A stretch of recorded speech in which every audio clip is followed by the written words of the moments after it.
শূন্য হাত চলে যাবে। ধন আর জন, গাড়ি আর বাড়ি সবই পড়িয়া রবে রে, সবই পড়িয়া রবে। ছেলেরা তোমায় কবরে শোয়াবে, পরায় বস্ত্র সাদা কাফন।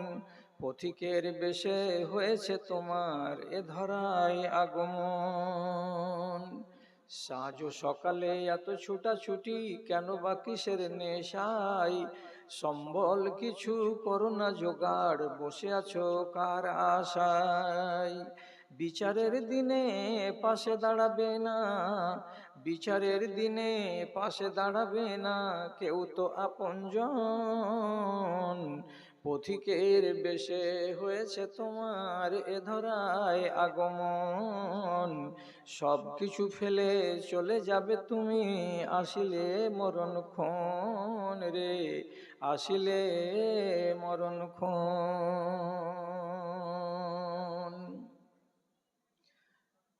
মাননীয় সভাপতি সাহেব, সমবেত এই গ্রামের এ প্রান্ত থেকে ও প্রান্ত থেকে দিনের দরদকে সাথে নিয়ে ও ইমানি জজবাকে বুকে নিয়ে উপস্থিত বিভিন্ন শ্রেণীর আমার ছোট বড় দিন দরদি মুসলিম ভাতৃবৃন্দ এবং আড়ালে বসে থাকা আমার স্নেহের মাতা এবং ভগ্নীগণ, আল্লাহর শুকরিয়া আদায় করছি যে নিজেদেরকে পাক সাফ করে নিয়ে নতুন বছর শুরু করব। এইভাবে আমাদের আল্লাহ তাআলা বাঁচাবেন বলে রমজানকে পালন করার সুযোগ দিয়েছেন। ইনশাআল্লাহ আমরা নিজেরা এই রমজানের মধ্যে নিজেদেরকে পাপ পবিত্র করে নেব এবং সকল রকমের অন্যায় অবিচার থেকে এক বছরের মতো ইনশাআল্লাহ আমরা মুক্ত হব। যে সুযোগ আল্লাহ আমাদেরকে এটা দিয়েছেন তাকে রাজি করার উদ্দেশ্যে একবার তার নামাক হালালি করি অন্তরের অন্তরস্থল থেকে মুহাব্বতের সাথে, যদি একবার বলতে পারি আলহামদুলিল্লাহ। তারপরে তার আখিরি রাসূল রাহমাতুল্লিল আলামিন বিপ্লবী জননেতা জনাবে মুহাম্মদুর রাসূলুল্লাহ সাল্লাল্লাহু আলাইহি ওয়াসাল্লামের উপর শত সহস্র দরুদ ও সালাম বর্ষিত হোক। আল্লাহুম্মা সাল্লি আলাইহি আল্লাহুম্মা বারিক আলাইহি। বিরাদারান ইসলাম, কথাটা হলো এই যে আপনাদের সামনে বুড়ো মানুষ যেভাবে কথা বলে সেভাবেই বলবো, কেন যে আমি চ্যাংড়া মানুষ নই। বুঝতে পারছেন যে 66 বছর বয়সের এই আমি মানুষ। তো আপনার সামনে যে কথাগুলো বলবো সেই কথাগুলো খুব কাটা কাটা কথা, ছোট ছোট কথা, কিন্তু আপনার মগজে আটকা থাকবে, এটা আমার বিশ্বাস। কাজে আপনি আমার গলার দিকে দেখিয়েন না, আপনি আমার ভাব ভঙ্গিমার দিকে দেখিয়েন না, আপনি আমার উপস্থাপন পদ্ধতি কেমন হচ্ছে সেদিকে দেখিয়েন না, আমি বলছি কি সে কথাটার দিকে আপনি লক্ষ্য করেন। আর সেইটিকে যদি হেফাজত করেন তা আমি দাবি করে বলতে পারি ইনশাআল্লাহ আপনার কাজ দিবে। কি কথা বলছি আপনাকে, এইবার আমার দিকে দয়া করে খেয়াল করুন মায়েরা এবং ভাইরা, উভয় পক্ষকে বলছি, গল্প করিয়েন না আপোষের ভেতরে। গল্প করার চাইতে বাইরে দাঁড়িয়ে থাকা বা চলে যাওয়া অনেক ভালো। গল্প করিয়েন না মজলিসে এসে, এটা আল্লাহর কসম, আমি অনুরোধ করছি আপনাদের কাছে। কথা কি বলতে চাইছি, গোড়াতে একটা কথা আপনাকে শিখিয়ে দিই। পৃথিবীতে এক প্রাণী যার আক্কেল আছে এবং মুখে বলি আছে, জীবনে কোনোদিন পাপ করে না, জীবনে কোনোদিন একটা পাপ করে না। তারা কারা? তারা মালায়েকা, ফেরেশতা। আমরা ফেরেশতা নই। শিখলেন? এই গুনগুন করছে কে কে?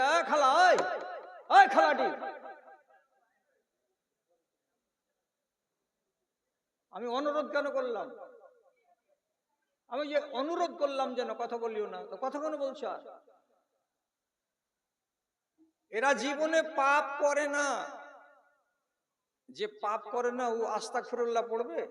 আর দরকার আছে পড়ার? হ্যাঁ না বলুন, দরকার আছে? কোন দরকার আছে আমার? আমি তো পাপই করিনি। আর একটা প্রাণী, ওকে রব্বুল আলামিন আক্কেল দিয়েছেন, মুখে বলি দিয়েছেন, কিন্তু ও পাপ করে, করার পরে আবার হুজ্জতি করে। এটা হলো তার বদ চরিত্র। পাপ করে আর করার পরে নতি স্বীকার করে না, বরং বিতর্ক করে। তাহলে এই বদ চরিত্রওয়ালা এই প্রাণীটা হলো কারা? তো ইবলিস যেই বংশের তারা, এরা হলো জিন। এরা কারা?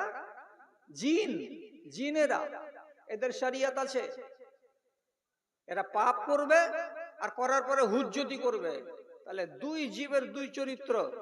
3 নম্বর জীবের কথা বলছি, যারা ভুল করবে, পাপ করবে, পাপ করার পরে পাপের উপরে অবিচল থাকবে না, হুজ্জতি করবে না এবং হটকারি করবে না, বরং করার টাইমে করে নিবে। তার 2 ঘন্টা 4 ঘন্টা 1 বছর 2 বছর পরে আবার মনে মনে অনুশোচনা প্রকাশ করবে, আর মুখ দিয়ে না হলেও মনে মনে বলবে আল্লাহ জি এই কাজটা ভুল করেছি। এই চরিত্রটা কার? এই চরিত্রটা হলো ইনসানের, অর্থাৎ মানুষের। তাহলে আমরা কোন দলের লোক? 3 ক্যাটাগরির মধ্যে যেটা 3rd ক্যাটাগরি, 3য় নম্বর আমরা। আমাদের আক্কেল আছে এবং আমাদের মুখে বলি আছে। আমরা ভুল করি, আর ভুল করার পরে আমাদের নাম্বার 1 চরিত্র হলো এটাই, যে ভুলের উপর আমরা দাঁড়িয়ে থাকবো না, দণ্ডায়মান থাকবো না, ভুলকে মুছে নেওয়ার জন্য আমরা ব্যবস্থা করব। এটাই গুণ, সবচাইতে বেশি ভালো গুণ আল্লাহ রাব্বুল আলামিন তার নবীকে দিয়ে বলে দিয়েছেন। তারপরে আপনি যদি দাবি করেন, এই মহিষপুর গ্রামের মাকে বলছি, বাপকে বলছি, ভাইকে বলছি, বোনকে বলছি, কেউ যদি খুব এমনি করে গলা চাপড়ায় আর বলে, বুক চাপড়িয়ে বলে, আমি জীবনে কোনো ভুল করি না, আমি অন্যায় করি না, আমি কোনো গুনাতে জড়াতে যাই না, এই ধরনের কথা যদি কেউ বলে, তো নেহাত ভুল কথা এবং গাজরি কথা। এটা মানুষের জন্য শোভনীয় কথা নয় যে আমি ভুল করি না। কেন?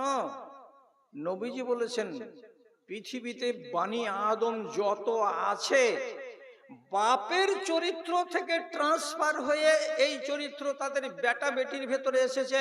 অতএব তারা সবাই গুনাহ করে, ছোট করে, বড় করে, কেউ জমিয়ে রাখে, কেউ ক্ষমা করে, মাফ করে নিতে পারে। এই চরিত্রটা হচ্ছে আমাদের বাবার চরিত্র, হযরতে আদম আলাইহিস সালাতু ওয়াস সালামের। অতএব কোন মায়ের লাল এ কথাটা বলতে পারে না যে আমি জীবনে কোনোদিন পাপ করি না। পাপ আমরা করি, কিন্তু বাপের দ্বিতীয়, যেটা 4র্থ নম্বর স্বভাব, পাপটাকে মুছে নেওয়া এবং পাপটাকে ধুয়ে নেওয়া, এই ব্যাপারে আমরা সচেতন কম। তখন কিন্তু আমরা বাপের বেটা নই, তখন আমরা আলাদা হয়ে যাই। এটা চরিত্র কিন্তু খারাপ, এটা ভালো অভ্যাস নয়। এই ব্যাপারে আপনাকে বেশ কিছু কথা বলছি। দাদারা আমার, নিজের বাপ আদমকে ছেড়ে দেন, যে আদমের পর থেকে নবীগুলোর দিকে তাকান তো একবার। নবী নূহ আলাইহিস সালাম, আদমের পরে একটা নবী ছিল শীশ, অত ফেমাস নয়। তারপর একজন ফেমাস নবী হযরতে নূহ আলাইহিস সালাতু ওয়াস সালাম, তিনি ভুল করে দিলেন। তো নবী হয়ে যদি তিনি ভুল করেন, তাহলে আমি কোন ক্ষেতের মূলি? উনি কি ভুল করেছিলেন?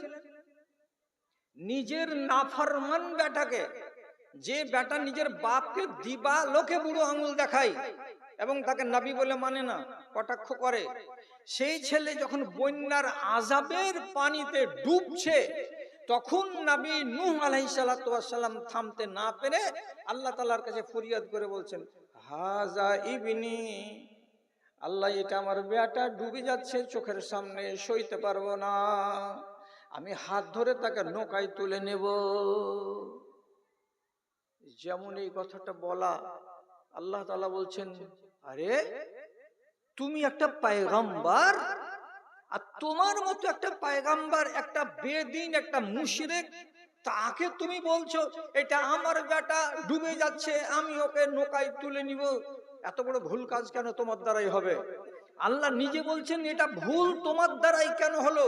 আমি আপনাকে শোধাতে চাইছি, নবী নূহের মতো জালিলুল কাদার নবী, যিনি 950 বছর ধরে দুনিয়াতে বেঁচে কবরে গেছেন, তিনি ভুল করে বসলেন, তো আমি কয়ানা ঈমানের লোক। তিনি আবার কোরআন মাজিদে কি বলছেন, ওয়াইল্লা তারহামনি, পরওয়ারদিগার তোমার কাছে আমি মাপ চাইছি এই ভুলটার জন্য, তুমি যদি ক্ষমা না করো এবং আমার উপরে দয়া না করো, তাহলে আমি বরবাদ হয়ে যাব, আমি ছাই হয়ে যাব। আল্লাহ তুমি আমাকে ক্ষমা করে দাও। তাহলে ইনসানের চরিত্র হলো ভুল করা, আর ভুল করার পরে যদি কেউ তাকে সুঝিয়ে দেয় তাহলে অনুশোচনা প্রকাশ করা। আর যে ব্যক্তি অনুশোচনা প্রকাশ করবে, গা থেকে তার পাপ নেমে যাবে। তাহলে নবী নূহ আলাইহিস সালাতু ওয়াস সালাম ভুল করে ক্ষমা চাইলেন। শিখতে পারলাম এক। 2 নম্বর কথা বলি, আর একটু শিখেন।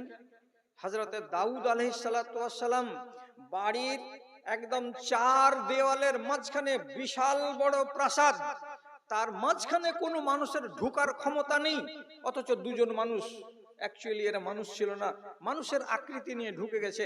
আর দেখা মাত্রই নবী দাউদ একটু থতমত খেয়ে গেছেন, যে বলছেন আমরা একটা বিচার নিয়ে এসেছি আপনার কাছে, আপনি এদিক ওদিক করিয়েন না।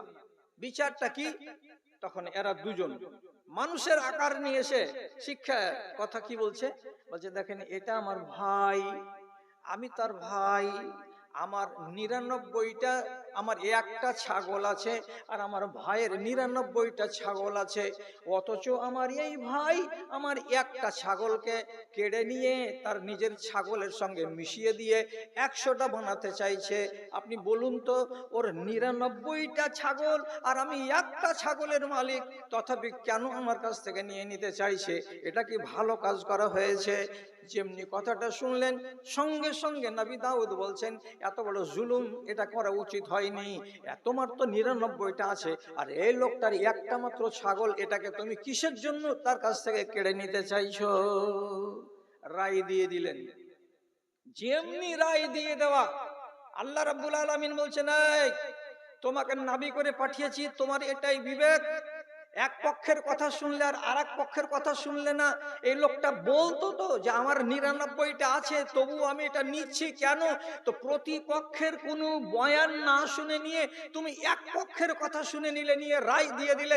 এত বড় বেয়াদবি, এত বড় ভুল তোমার দ্বারা কিসের জন্য হয়ে গেল? জবাব দাও, কেন করলে এই কাজটা? সাথে সাথে একবারে থ হয়ে যে নবী দাউদ তখন বলছেন ইন্না লিল্লাহ। এটা তো ঠিক কথা, এই লোকটা কি বলতো না বলতো তার বয়ান না শুনে এক পক্ষের বয়ান শুনে রায় দিয়ে দিলাম। সাথে সাথে আল্লাহ রাব্বুল আলামিন ধরে নিলেন, এই মারাত্মক ভুল তোমার দ্বারাই কেন হয়ে গেল? কি হলো? ভুল হলো তো এবার। কোরআন বলছেন ফাস্তাগফারা রাব্বাহু ফাখাররা রাকিআন ওয়া আনাব। ভুলটা যখন রব্বুল আলামিন শুধরে দিলেন, বলে দিলেন, তখন নবী দাউদ আলাইহিস সালাতু ওয়াস সালাম সেজদায় পড়ে গেলেন। আর যাওয়ার পরে পরওয়ারদিগারকে ডেকে বলছেন রব্বে কারীম, আমি ভুল করেছি, এর জন্য আমি অনুশোচনা প্রকাশ করছি, তুমি আমাকে মাফ করে দাও। মাফ হয়ে গেল। তাহলে এত বড় নবী, তিনি ভুল করলেন, আপনি কথা বলুন ভুল করে কি বসেছিলেন, না ভুলটার মার্জনার জন্য কোনো পদক্ষেপ করেছিলেন? এটা হলো বড় কথা, আপনাকে শিখাবার জন্য এটা দিলাম। আপনি আপনার মেমোরিতে হেফাজত করুন এই কথাগুলোকে। এরপরে আমি তো কবে মরে যাব না যাব ঠাঁই ঠিকানা নাই, আর বয়স যতটা হয়েছে তার সাথে সাথে রোগ তো 10 গুণ বেশি আছে আমার কাছে। দাদা আমার আর একদিন আপনার সাথে মুলাকাত হবে কিনা তার কোনো আমি ভরসা রাখি না। কথাটিকে হেফাজত করতে করতে আর একটা কথা শুনুন। নবী সুলাইমান আলাইহিস সালাতু ওয়াস সালাম একদিন তিনি বলছেন আমার 100টা স্ত্রী। আপনি অবাক হবেন না, আপনি অবাক হবেন না, এগুলো প্রশ্ন আলাদা। 100টা বিবিকে তিনি কেন গ্রহণ করেছিলেন? তার ভেতরে কি ক্ষমতা ছিল? জি হ্যাঁ ছিল, তার ভেতরে ক্ষমতা। এগুলো প্রসঙ্গে আমি যাচ্ছি না, আপনি এক বাক্যে কোরআনের কথা হাদিসের কথা বিশ্বাস করে নিন। তার স্ত্রী ছিল 100টা। এদিন একদিন বলছেন আমি আজ রাত্রিতে আমার 100টা বিবির কাছে গমন করব। ইশারায় বুঝে নেবেন, ইঙ্গিতে বুঝে নেবেন, আমি খুলতে পারবো না, ডানে বামে মা খালা আছেন। আমি আমার সকল বিবির কাছে আজকে রাত্রে গমন করব। প্রত্যেকটা স্ত্রী গর্ভবতী হবে এবং প্রত্যেকটার পেট থেকে একটা করে বেটা সন্তান পয়দা হবে। এই প্রত্যেকটা বেটা আমার আগামী দিনে আল্লাহর পথের সৈনিক হবে। এই কথাটা বলে তিনি নিজের সংকল্পকে পূর্ণ করে দিলেন। ভুল হয়ে গেল মারাত্মক। 9 মাস পরে একটি মাত্র বিবির পেট থেকে একটা মাত্র বাচ্চা পয়দা হলো, বাকি 99টা বিবির মধ্যে 98টা বিবির পেট থেকে একটাও বাচ্চা পয়দা হলো না। আর যে বাচ্চাটা পয়দা হলো একটা বিবির পেট থেকে, ওর শরীরে হাড় হাড্ডি আছে কিনা কিছু বুঝাই যায় না, রাখছে তো কাদার মতো এলিয়ে যাচ্ছে, গলে গলে পড়ে যাচ্ছে, কিন্তু আকারে মানুষ। এইটাকে নিয়ে এসে কোন লোক নবী সুলাইমানের কুরসির উপরে রেখে দিলেন, যেই কুরসির উপরে বসে তিনি সিংহাসন চালাতেন। আর দিয়ে নবী সুলাইমান বাইরের দিক থেকে যদি দেখছেন তো সিংহাসনে পড়ে আসছে একটা কাদার মতো, হাত পা ঘাড় ভাঙা একটা বালক, একটা শিশু। দেখে তাজ্জব বনে গেলেন, এটা কি? তাকে সাথে সাথে জ্ঞান দেওয়া হলো। কি বলে জ্ঞান দেওয়া হলো? ওয়ালাকাদ ফাতান্না সুলাইমানা ওয়া আলকাইনা আলা কুরসিহি জাসাদান সুম্মা আনাম। এ নবী সুলাইমান, তুমি বলেছিলে কোন কথা? আমি আজকে রাত্রে আমার 199টা বিবির কাছে গমন করব, তার প্রত্যেকটাই গর্ভবতী হবে, আর প্রত্যেকেই একটা করে বেটা সন্তান জন্ম দেবে, তারা আল্লাহর পথে সৈনিক হবে। কিন্তু তুমি নিজের বাহাদুরির কথাটা বলেছো বটে, কিন্তু আমি আল্লাহ, আমাকে সঙ্গে নিয়ে কথা বলনি। অর্থাৎ তোমার বলা দরকার ছিল ইনশাআল্লাহ। এত বড় ভুল তোমার দ্বারাই কেন হলো? তোমার এই ভুলটাকে সংশোধন করার জন্য, তোমার মগজের তালাটাকে খুলে দেওয়ার জন্য এই দেখো একটা আপুরা ছেলে দিয়েছি, তোমার কুরসির উপরে রাখা আছে, তুমি ছেড়ে দাও কুরসি, দিয়ে ছেলেটাকে দিয়ে দাও। এর দ্বারা যদি তোমার রাজত্ব চলে তো চালাও, আর না চলে তো তুমি ভাবনা চিন্তা করো। বুঝতে পেরে নিলেন পরওয়ারদিগার আলম আমার দ্বারাই ভুল হয়ে গেছে। সাথে সাথে তিনি বলছেন ফাস্তাগফারা রাব্বাহু, হে আমার মালিক আল্লাহ, আমি ভুল করেছি, ভুলটাকে আমি জিয়ে রাখতে চাই না, তোমার কাছে ক্ষমা প্রার্থী। আল্লাহ রাব্বুল আলামিন, তুমি আমাকে ক্ষমা করে দাও। নেচার মানুষের ভুল করা, তারপরের নেচার হলো ভুলটাকে সংশোধন কল্পে যার দরবারে আমি ভুল করেছি তার কাছে ক্ষমা প্রার্থনা করা। কথাটা 4টা নবীর কথা বললাম, শিখেই নেন। একখানা কিতাব আপনাকে পড়তে হবে না, আমি শর্টের উপর একটা কিতাব আপনাকে বানিয়ে দিয়ে দিলাম। নবী মুসা বাড়ি থেকে বেরিয়েছেন, একটু দূরে গেছেন স্ট্যান্ড পর্যন্ত, তো দেখছেন দুটা লোক লড়ালড়ি করছে, একটা তলে পড়ে আছে আর একটা উপর দিকে চড়ে বসে আছে। নিচেরটা হলো বনি ইসরাইলের বংশের, আর উপরেরটা হলো ফেরাউনের বংশের। ফেরাউনের বংশ হলো জালিম, আর নিচেকার যে লোকটা পড়ে আছে তলায় পড়ে বনি ইসরাইলি, এটা মুসা নবীর উম্মতের মধ্যকার একজন লোক। নিচে পড়ে থাকা লোকটা বলছে, আমাকে মদত করুন, আমাকে সাহায্য করুন, এই লোকটা আমাকে মেরে ফেলে দিল। নবী মুসা দেখছেন যে নিচের লোকটা বনি ইসরাইলি আর উপরের লোকটা কিপ্তি। কিপ্তির কলারটাকে ধরে সোজা করে খাড়ো করে দেওয়ার পরে একটা ঘুষি মারলেন, যেমনি ঘুষি মারা ফাওয়াকাজা ফাকাজা আলাইহি। আল্লাহর কোরআন বলছে সঙ্গে সঙ্গে এমনি করে হাত পা ছেড়ে দিয়ে ওখানেই শেষ, মার্ডার। একটা ঘুষিতেই মার্ডার। কে? একটা কিপ্তি লোক। একটা মানুষকে যে মেরে দিলেন, কে মারলেন? এটা একজন নবী। এটা ভুল না? ভুল নয় আপনি কি ভাবছেন? এটা কি অন্যায় হয়নি? এটা তো অন্যায় করে বসলেন একটা মানুষ হিসাবে নবী মুসা। আপনি কোথাকার লোক? আমি তো নবীর কথা বলছি। নবী মুসা এত বড় মারাত্মক ভুল করে বসলেন, শেষের বেলায় উনি বুঝে নিলেন যে আমার দ্বারাই ভুল হয়ে গেছে। আল্লাহর কোরআন বলছে ফাস্তাগফারা রাব্বাহু ফাগাফারা লাহু। আল্লাহ রাব্বুল আলামিনের কাছে হাত উঠে বলছেন, পরওয়ারদিগার, আমি এটা অনিচ্ছায় মার্ডার করেছি, আল্লাহ আমার ভুল যদি হয়ে থাকে তুমি আমাকে মাফ করে দাও। আল্লাহ আমি তোমার কাছে মাফ চাইছি। তাহলে মানুষের নেচার, এক একজন এক এক রকমের ভুল করবে, আর ভুলের উপরে যদি অটল থেকে যায় তাহলে তার কপাল খারাপ হবে, আর ভুলের উপরে যদি অটল না থেকে লজ্জিত হয় তাহলে তার কপালে আবার আলো জ্বলবে। অত লম্বা না করে আরেকটা কথা বলি, একই ডেটে, একই তারিখে, একই দিনে 7 আসমানের উপর থেকে 3টা জ্ঞানবান প্রাণীকে আল্লাহ রাব্বুল আলামিন দুনিয়ার মাটিতে নামিয়ে দিয়েছিলেন। একই ডেটে, একই দিনে, একই সময়ে 3 জনকে। কে কে? পিণ্ডল তলার মানুষ। 1.5 ঘন্টা নয়, 1 থেকে 1.25 ঘন্টা আপনাকে কথা বলবো, আপনাকে 8 আনা মাওলানা বানিয়ে দিচ্ছি আমি আজকে, শুধু শুনে নেন আমার কথাটি। ওখান থেকে নাজিল 3 জনকে করলেন আল্লাহ। একটা হলো ইবলিস শয়তান, আর একটা নাজিল করলেন ওই তারিখে আল্লাহ তাআলা হযরতে হাওয়া আলাইহিস সালাম, ওই তারিখে আল্লাহ তাআলা দুনিয়াতে পাঠিয়ে দিলেন আরেকটা লোক, তিনি হলেন আদম আলাইহিস সালাতু ওয়াস সালাম। কেন?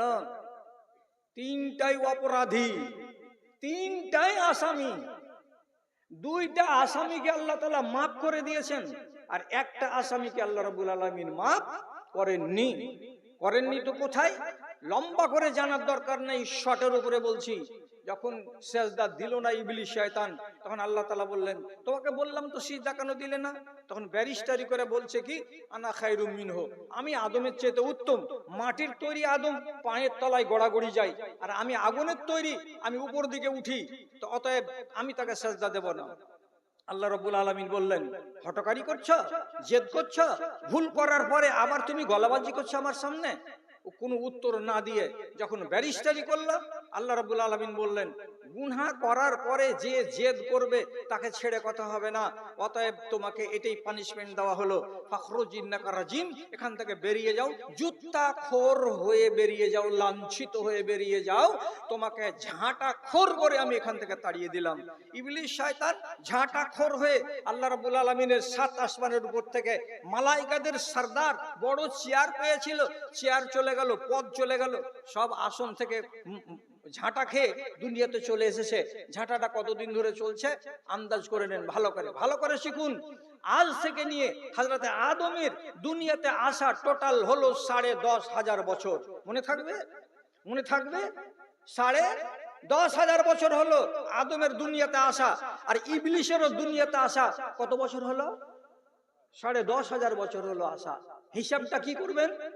আদম থেকে শুরু করে ইব্রাহিম আলাইহিসসালাম পর্যন্ত দুনিয়ার বয়স হলো 4,500 বছর।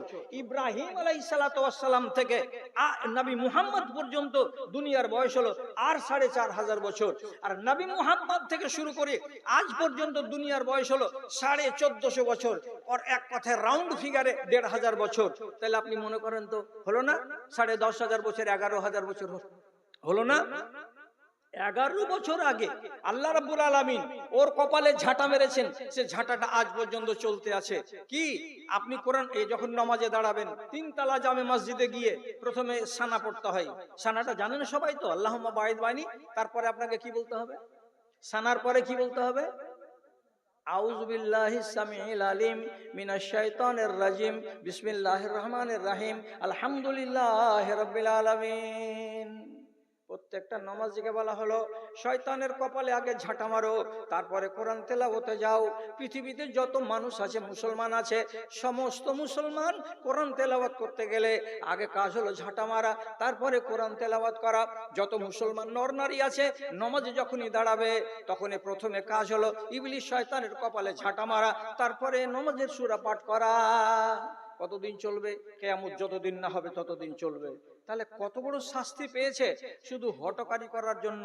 পাপটা করেছিলে সেদিন যদি বলে দিত, বুঝতে পারিনি জি আল্লাহ, তাহলে তো হিসাবটা শেষ ছিল। কিন্তু তুমি কি করলা? গাজরি করলা। তো গাজরি করা স্বভাব ভালো নয়। আল্লাহ তাআলা সূরা সাজদার ভেতরে বলছেন, ইন্না মিনাল মুজরিমিনা মুনতাকিমুন, যারা আসামি হবে আসামির কাছ থেকে বদলা আমি চুকিয়ে নেব, হয় দুনিয়াতে চুকিয়ে নেব আর না হয় আখিরাতে চুকিয়ে নেব। আমি ছেড়ে কথা বলবো না। যে ব্যক্তি আসামি হবে, আল্লাহর আইনকে যে অমান্য করবে সে হলো আসামি, আর আসামিকে সাজা দেবই দেব, তাকে ছেড়ে দেওয়া হবে না। এ কথাটার উপরে যদি আপনাদের সবকটি ভাইয়ের আর সবকটি মায়ের বিশ্বাস থাকে, তাহলে আপনাকে একটু শান্ত মনে ভাবতে বলছি, শান্ত মনে ভাবতে বলছি। কি কথাটা? কোন মানুষকে আল্লাহ তাআলা চোখের সামনে বাঁদর বানিয়ে দিয়েছেন। আপনারা এর আগে শুনেছেন না শুনেননি? বলুন হ্যাঁ না শুনেছেন তো? এরা কারা?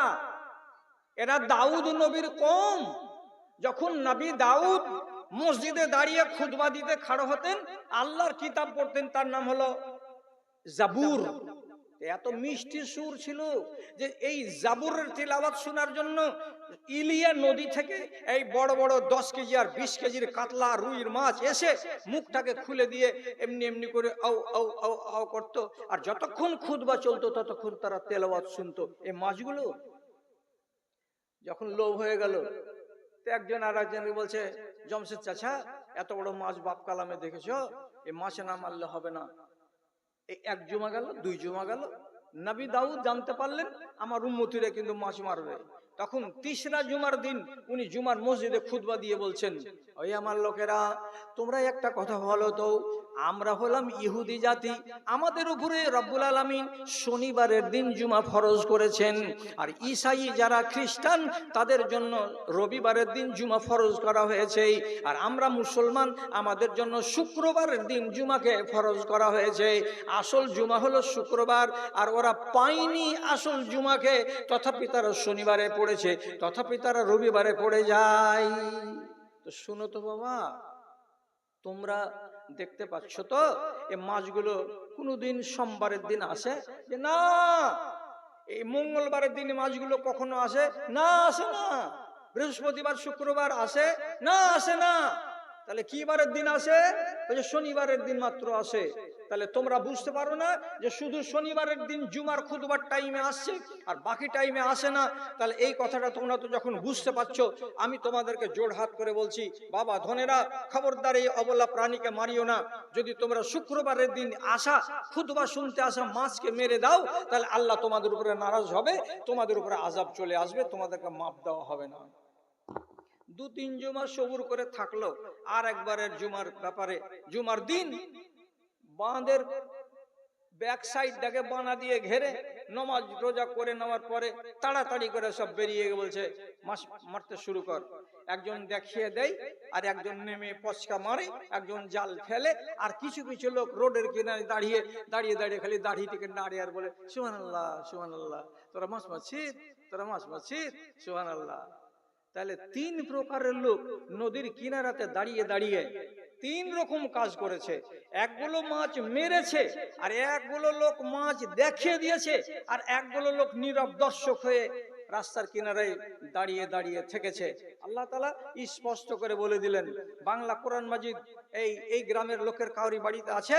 যদি আপনাদের কাউরি বাড়িতে বাংলা কোরআন মাজিদ থাকে, আমার দাদা ভাই আর আমার বুবু জানেরাকে বলছি, আল্লাহর ওয়াস্তে কোরআন মাজিদটাকে একবার বাংলা করে পড়ো, তাতে তুমি দেখতে পাবে স্পষ্ট করে আল্লাহ রাব্বুল আলামিন বলছেন সূরা বাকারার গোড়ায়, ওয়ালাকাদ আলিমতুমুল লাযিনা আতাদাউ ফিস সাবতে ফাকুলনা লাহুম কুনু কিরাদাতান খাসিন।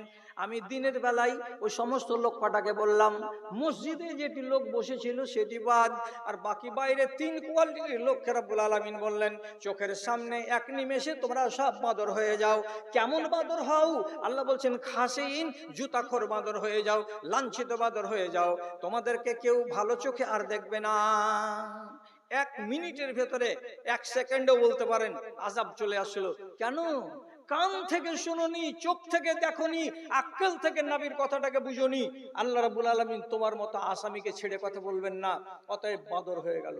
কত ঝাঁটা খাকা বাদর হলো যে 5 নম্বর পা লাগিয়ে নিয়ে নিজের বাড়ি চিনতে পারছে, এই টাপার টাপার টাপার টাপার করে হাঁটতে হাঁটতে বাড়িতে এসে ঢুকছে, গলিতে বৌমা ঝাঁটা হাতে করে গলি ঝাড় দিচ্ছিল, বাঁদরকে দেখতে পেয়ে এমনি করে উল্টা বাড়ন হাতে করে বলছে, খালি আগে আই, তুই তোকে মারবে এমন ঝাঁটার বাড়ির বাঁদর। বাঁদর নিজের ভাষা ভুলে গিয়ে ইচির কিচির মিচির ইচির কিচির মিচির করে বলছে, আজকাল বহুত মারতে আসিও না, আমি তোমার শ্বশুর হইনি, এরকম ঘটনা, এরকম আল্লাহ তাআলার আযাবে এরকম হয়ে গেছে, বাড়িতে ঢুকতে দাও, লুকিয়ে থাকবো, বাইরে যাবো না। আর কিচির মিচির বৌমা বুঝতে পারছে কি, ওকে এমন ঝাঁটার মারলো, সমস্ত বাঁদর গ্রাম থেকে বিতাড়িত হলো। তফসিরে লেখা আছে 40টা দিন আল্লাহ তাআলা বাঁচিয়ে রাখলেন এই গ্রামের বান্দরটিকে, আর তারপরে বান্দরটি শেষ হয়ে গেল, জীবনের মতো একটাও বাঁচলো না। কি কথাটা বললাম আপনাকে, সূরা সাজদার 22 নম্বর আয়াত আল্লাহ তাআলা বলছেন, ইন্না মিনাল মুজরিমিনা মুনতাকিমুন, যারা যারা আসামি হবে, আসামির কাছ থেকে বদলা আমাকে চুকাতেই হবে, আমি আল্লাহ চুকিয়ে নি। এর আসামি হলো আল্লাহ তাআলা দিনে দুপুরে বদলা চুকিয়ে নিলেন। আচ্ছা, যদি এইভাবে আপনাকে আমি বলেই যাই তো আপনি তো শুনেই যাবেন, আপনার মেমোরি ফেল করবে। একটা কথা বলি, আসমান থেকে খানা এসেছিল কোন জাতির উপরে, আপনারা শুনেছেন? বলেন হ্যাঁ না শুনেছেন? যদি জানা না থাকে, 2 কওমের উপরে খানা এসেছিল আসমান থেকে। তো ঈসা নবীর যারা সম্প্রদায়, এই ভালো করে শুনেন, ঈসা নবীর যারা সম্প্রদায়, তারা একদিন নবী ঈসাকে বলছে, আমরা তোমার কাছে এটা চাইছি, আসমান থেকে আল্লাহ তাআলা যেন রেডিমেড খানা আমাদের জন্য পাঠিয়ে দেন, আমরা খাবো আর বড় লোকই করব। তখন নবী ঈসা বললেন, দেখো জি, এত অবান্তর জিনিসগুলো তোমরা কামনা করিও না, বলে, না না, এটা মানা হবে না। খানা যদি আসে তো তোমার পিছে আসি, আর খানা যদি না থাকে তো আমরা সারপাট থাকবো না তোমার পিছন দিকে। তখন নবী ঈসা বললেন, আল্লাহ আমার উম্মতীদের উপরে তুমি খানা নাজিল করো। তখন রব্বুল আলামিন বলছেন, ওদেরকে বলে দাও খানা আমি পাঠাবো, যদি আমার শর্তকে না মানে তাহলে আমার শর্তর উল্টা করতে গেলে লাওয়াযবান্নাহু আযাবান মা আযাবতু আহাদান মিনাল আলামিন, আমি এমন ঠেলা দেব যে এর আগে কোন সম্প্রদায়কে আমি এমন কঠিন আযাবে দিইনি ফেলিনি যদি আমার কথার উল্টা করে। ওদেরকে বলে দাও কি কথা বলতে হবে, খানা আসবে দুপুর বেলায়, যতটি পারবে খেয়ে নাও, যেটা খেতে পারবে না ওই জায়গাতে রেখে দাও। একটা খানাকে প্লেটকে নিয়ে বাড়িতে নিয়ে গিয়ে লুকাবে না, ফ্রিজে রাখবে না, আর বলবে না যে এটা সন্ধ্যাবেলায় আসবে কি আসবে না, এটা সকালে খাবো বলে রেখে দিলাম। একটা প্লেট এখান থেকে বাড়ি নিয়ে যাবে না, খবরদার, জমা করতে পাওয়া যাবে না। পারো তো খাও, আর না পারো তো রেখে দাও। সোজা সোজা কথা বলে দেওয়া হলো। 15 দিন চললো না, 20 দিন চললো না, এই জাতি কি করলো, একটা করে প্লেটকে বগলের তলে লুকিয়ে নিয়ে বাড়ি, আর একজন একটা করে ব্যাগে ভরে নিয়ে বাড়ি। যখন এই খিয়ানত করে দিল, আল্লাহ রাব্বুল আলামিন আসমান থেকে আযাব পাঠালেন। কি আযাব পাঠালেন? জাআলা মিনহুল কিরাদাতা ওয়াল খানাজিরা। আল্লাহ তাআলা দাউদের সম্প্রদায়কে শুধু বাঁদর বানিয়ে দিয়েছিলেন। আর ঈসা নবীর কওম যখন কথা মানলো না, রব্বুল আলামিন আসমান থেকে খানা পাওয়ার পর তারা যখন বিশ্বাসঘাতকতা করলো, আল্লাহ বলছেন আমি আগেই বলেছিলাম যদি অপরাধ করো তো ছেড়ে কথা হবে না, অতএব তোমরা খেয়ানত করেছো, এবার আমার আযাব আসবে। যারা যারা লুকিয়েছিল খানাকে, রব্বুল আলামিন চোখের সামনে তাদের কাউকে কাউকে শুয়োর বানিয়ে দিলেন, আর তাদের কাউকে কাউকে বানর বানিয়ে দিলেন। আর কিছু কিছু মানুষ যারা আছে তারা মানুষের আকার নিয়েই দাঁড়িয়ে আছে, ওরা কিন্তু বদল ওদের হয় নাই। কেন? যারা খেয়ানত করবে তারাই অপরাধী, আর যারা অপরাধ করবে তারাই খেয়ানত করবে, আর তাদেরকে রব্বুল আলামিন শাস্তি দেবেন। আর কথা অনুযায়ী রব্বুল আলামিন তাদেরকে শুয়োর বানিয়ে দিলেন। কি হলো? আযাব এসেছে না আসেনি? এসেছে। তাহলে আপনাদেরকে অনেকটি কথা এই তালে তালে তালে তালে শিখিয়ে দিলাম।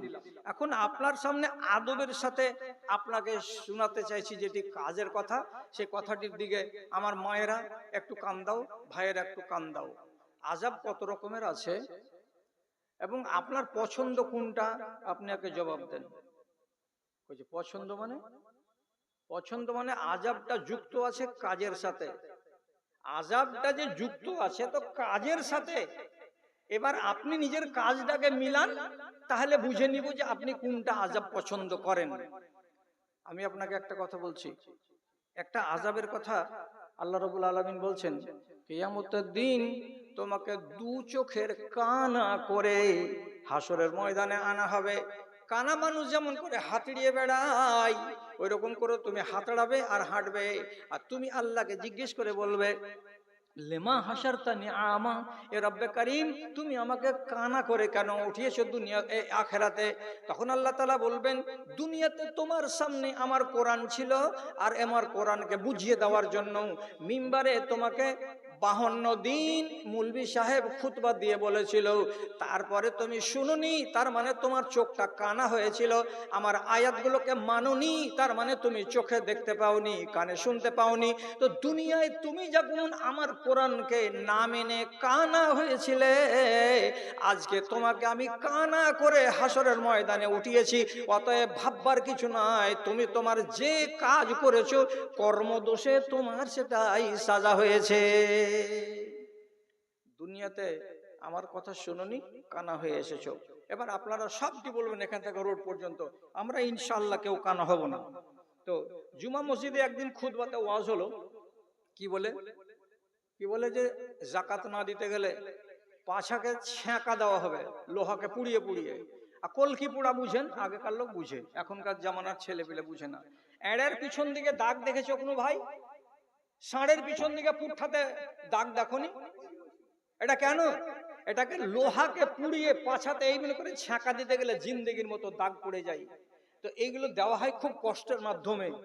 আপনার মতো আমার মতো একগুলো মানুষের কপালে এবং এই দেখেন বুকের সামনে এবং ওর পাছা দিকে যেখানে সেখানে লোহাকে পুড়িয়ে ছ্যাঁকা দেওয়া হবে, একবার দুবার কি হাজার হাজার বার ছ্যাঁকা দেওয়া হবে। আর একগুলো বড় বড় চোখা চোখা সিংওয়ালা মহিষ আর চোখা চোখা সিংওয়ালা গরু আসবে, একবার করে এইটা এমনি করে সিংয়ের উপরে তুলবে, তুলে উপর দিকে উঠে নিচে দুম করে ফেলবে, আর একটা এসে এমনি করে এই সিংটা ধরে এমনি করে তুলবে, তুলে আবার ওকে দুম করে ফেলবে, আর একটা এসে আবার আছড়াবে। তাহলে একগুলো সিংওয়ালা গরু আর মহিষ এসে সিংয়ের ভরে তুলবে আর ওকে আছড়াবে, আর ওই লোকগুলোকে আরেকগুলো আল্লাহর ফেরেশতা এসে তার পাছাতে, তার বুকে, তার পেটে, তার কপালে লোহা পুড়িয়ে পুড়িয়ে ছ্যাঁকা দেবে। আপনি বলুন এই লোকগুলো কারা? তো জুমা মসজিদে 52টা খুতবা হয় সারা বছরে, হ্যাঁ না নাজি ভাই? কটা জুমা হয়? 52টা জুমা হয়। একদিন মসজিদে এই গ্রামের ইমাম সাহেব বললেন, জাকাত যদি না দাও তো তোমার পাছাতে লোহা পুড়িয়ে কলকি পুড়িয়ে দাগ দেওয়া হবে, ছ্যাঁকা দেওয়া হবে। ওয়াজ করে দিয়েছেন আধা ঘন্টা।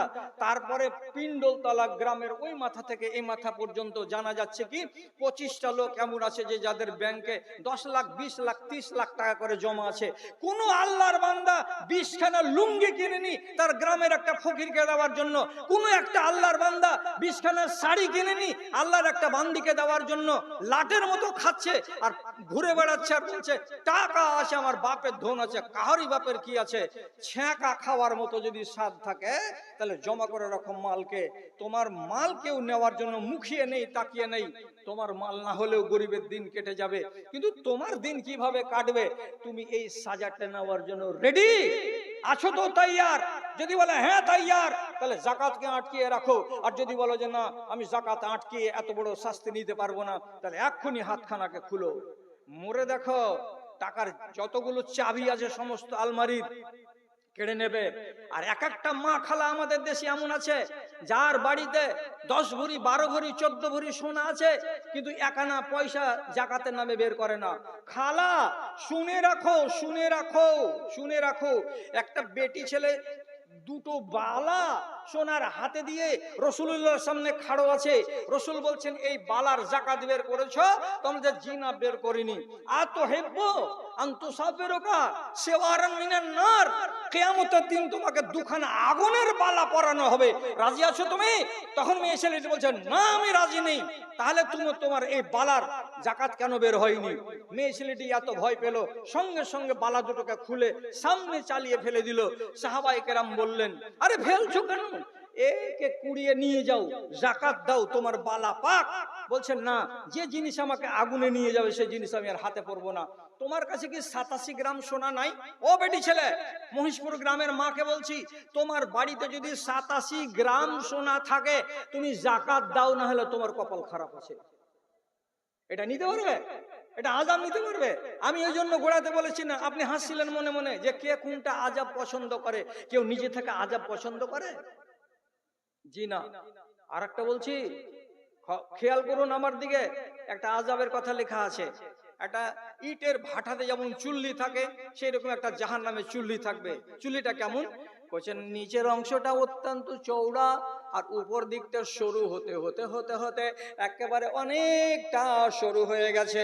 10 মিনিট 15 মিনিট পর পর পর পর ওই চুল্লির মধ্য দিয়ে একগুলো লোক বেরিয়ে আসছে জোড়া জোড়া হয়ে, একটা ছেলে আর একটা মেয়ে, এইরকম বুকাবুকি লেগে আছে।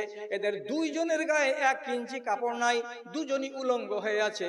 আর একজন আর একজনের গায়ে একেবারে জড়ো হয়ে দুজন এক হয়ে লেগে আছে।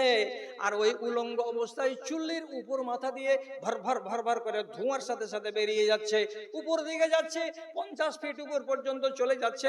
যাওয়ার পরে আগুনের তাপটা যখন কমে যাচ্ছে তখন আবার ওই ঝাঁকটা 50 জন, 60 জন, 70 জন ছেলে আর মেয়ে নাঙ্গা হয়ে জোড়া লেগে লেগে আছে, আবার ওই চুল্লির ভিতরে পড়ে যাচ্ছে।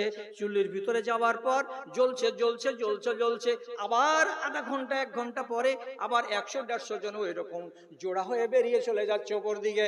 নাঙ্গা, শরীরে একটু কাপড় নাই, 1 ইঞ্চি কাপড় নাই, এবং দুজন জমাট বেঁধে আছে, একাকার হয়ে আছে, উলঙ্গ অবস্থাতে আছে।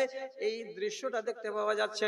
রাসূলুল্লাহ জিজ্ঞেস করে বলছেন জিবরিল এই লোকগুলো কারা? দুটোই বেটা ছেলে নয়, দুটোই বেটি ছেলে নয়, একটা মেয়ে ছেলে আর একটা পুরুষ ছেলে, দুইজন এরকম জোড়া লেগে আছে, আর একজন আরেকজনের সঙ্গে মিলে আছে, একাকার হয়ে আছে, গায়ে 1 ইঞ্চি কাপড় নাই। এরাকে এই সাজাটা কেন দেওয়া হচ্ছে? রাসূলুল্লাহ বললেন হা উলা, জিবরিল আমিন বললেন হাউলা ইজনাতো মিন উম্মাতিকা, এগুলো কারা? আপনার উম্মতের ভিতরে একগুলো ষাঁড় আছে যারা বিবাহ করার আগেই, আর একগুলো মহিলা আছে গাভী যারা বিবাহ করার আগেই অবৈধ মেলামেশা করেছে, ব্যভিচার করেছে স্কুলের লাইফে, কলেজের লাইফে। আর যারা কলেজের মুখ দেখেনি তারাও নিজের গ্রামে হোয়াটসঅ্যাপের মারফতে, চ্যাটিং এর মারফতে এবং এইগুলো করে করে করে করে একজন আরেকজনকে ভালোবেসেছে, আর ভালোবাসার পরে তারা শারীরিক সম্পর্ক কায়েম করেছে। এইরকম ব্যভিচারী ছেলেকে আর এরকম ব্যভিচারী মেয়েকে আল্লাহ রাব্বুল আলামিন জাহান্নামের ভেতরে পুড়াচ্ছেন, আর একবার করে চুল্লির মধ্য দিয়ে তাদেরকে বের করে বাহির দিকে নিয়ে আসছেন, আর সারা দুনিয়ার মানুষকে দেখাচ্ছেন, দেখো রে তোমরা চিনতে পারছো কি না, এটা মহিষপুরের মেয়ে আর এটা ভগবানপুরের ছেলে। ও তোমরা চিনতে পারছো কি না, এই যে জোড়াটা বেরিয়ে এসেছে এটা হলো গঙ্গা দেবীর ছেলে আর এটা হলো মহিষপুরের মেয়ে। এরা দুনিয়াতে অবৈধ সম্পর্কে জড়িয়েছিল, তার জন্য রব্বুল আলামিন তা কিয়ামত, তারপরে হায়াত যতদিন চলবে ততদিন তাদেরকে এটাই সাজা দিতেই থাকবেন, দিতেই থাকবেন, দিতেই থাকবেন। যদি এমন মানুষ থাকে, এমন নারী যদি থাকে, তাহলে ওকে মেনে নিতে হবে কি, যে আমি এই আযাবটা নিতে রাজি আছি। তা না হলে ভুল করার পরে ভুলের উপরে আপনি কায়েম আছেন কেন? ভুলটা ঘাড়ে চেপে আছে না ঘাট থেকে নেমে গেছে? আপনি সাহস করে বলতে পারবেন ঘাট থেকে নামিয়ে দিয়েছি? কেউ জানে না, শুধু ভুল করার লোক আর ওস্তাদ করে বসে আছি, কিন্তু ভুলটাকে নামাবার জন্য কেউ তদবির করতে পারি না আমরা। জি, কোরআন মাজিদ এক জায়গাতে লেখা আছে চামড়া তুলে দিব রে, পরিষ্কার করে লেখা আছে। আল্লাহ রাব্বুল আলামিন বলছেন ইউবাসসারুনাহু লাউ ইয়াফতাদি মিন আযাবি রাব্বিহিম ইয়াওমাইযিন বিমানিহি কাল্লা ইন্নাহা লাযা নাযাআতান লিশাওয়া, আমি তোর পিঠের চামড়াকে তুলে দিব। আর যেমন কি চিংড়ি মাছকে ধুয়ে বেছে মা বোনেরা কড়াইয়ে যখন তেলে দেয় 1 মিনিট টাইম লাগে না, সাথে সাথে চিংড়ি মাছটা এইরকম করে জড়ো হয়ে কোকড়া পেশের মতো হয়ে যায়। ওই রকম তোমার মতো লম্বা এই 5 ফিটের মানুষটাকে চামড়া তুলে দেব, আর চামড়া তুলে দেওয়ার পরে তোমাকে 1 মিনিটের ভেতরে 1 সেকেন্ডের ভেতরে এরকম কোকড়া কোকড়া চিংড়ি মাছের মতো বানিয়ে দেব। কত চামড়ার চিকন আজ করছো তুমি, ডাব সাবুন আর ফোয়ারাতে গোসল ঘরের ভেতরে। মা খালারাকে জিজ্ঞেস করুন কি করছো তোমরা, ফেয়ার অ্যান্ড লাভলি, এটা কি মাখছো তুমি? এটা ভিকো টারমারি। এক একজনের গায়ে মনে হচ্ছে তেল চুয়ে চুয়ে পড়ছে, এত শরীরের যত্ন করেছো। শরীরের যত্ন করতে মানা নেই, কিন্তু যত্ন করার শরীরটাকে আগুন থেকে বাঁচাতে হবে, এই ব্যাপারে খেয়াল করতে হবে। এটা হলো মূল কথা। আল্লাহ তাআলা এক জায়গাতে এটা শাস্তির কথা বলে দিলেন, আর এক জায়গাতে একগুলো লোককে বলছেন ওগো তোমরা দুনিয়াতে ব্র্যান্ডেড কোম্পানির সব পানীয় পান করে এসেছো। দুনিয়াতে পানীয় কি কি আছে? পেপসি আছে, কোকা কোলা আছে, 7 আপ আছে, ফিমতু আছে, আরে আর কত কত কত কত আছে। এইসব ব্র্যান্ডেড কোম্পানির জিনিস তোমরা পান করা লোক, কিয়ামতের দিন তোমরা আসবে, তো তোমাদের মতো মেহমানগুলোকে এইরকমই মেহমানি আমাকে দিতে হবে। হ্যাঁ, আপনাকে মেহমানি ওই রকমই দেওয়া হবে যেমন আপনি জাত মেহমানের। তা আমি তো ভালো জিনিসের নাম নিলাম, 7 আপ, কোকা কোলা, ফিমতো, এগুলো তো পানীয় জিনিস, হালাল। আর যদি আমি বলি 3x রাম, চিনো গো? 2-3টা লোক কখনো যে হ্যাঁ চিনি, যে 3x রাম চিনো না? চিনে, কিন্তু হরগিজ বলে না। রোলস রাইস চিনো? চিনি, কিন্তু লজ্জাতে নাম বলতে পারছি না। এটাও ব্র্যান্ডেড কোম্পানি। এসব ব্র্যান্ডেড কোম্পানির যারা মাল খাওয়া লোক আছো, আর এই ফকির আহমদ দিয়ে পান খাওয়া, আর ডিলাক্স দিয়ে পান খাওয়া, আর কম্বু দিয়ে পান খাওয়া, আর এই তিরঙ্গা, আর গুটখা, আর মধু, আর শেখর, আর 5000ই, আর সিগনেচার, যত এই সমস্ত হারামখোরি করা লোক আছো, এই ব্র্যান্ডেড কোম্পানির মাল তোমাদেরকে কিয়ামতের দিন মেহমান হিসাবে দেওয়া হবে। তোমরা যেমন মেহমান তেমন তোমাদের সেবা। কি হবে? হাদিসে লেখা আছে, কোরআনে লেখা আছে, স্পষ্ট কথা। জাহান্নামে জ্বলতে জ্বলতে বলবে যে আল্লাহ খুব পিপাসা লেগেছে, এতক্ষণ থেকে পুড়েছে, যে আল্লাহ তো পানি টানির কোনো ব্যবস্থা হবে? তখন আল্লাহ তাআলা বলছেন, ফেরেশতারে যারা আমার বান্দারা পুড়ে ছাই হয়ে গেল, একটু পানি পান করাও। তখন কি বলছেন আল্লাহ তাআলা সূরা আহজাবে, ফালিয়াস্তাগিসু ইউগাসুহুম কাল মুহলি ইয়াশবিল উজু বিশাশ শারাব সাত মুরতাফাকা।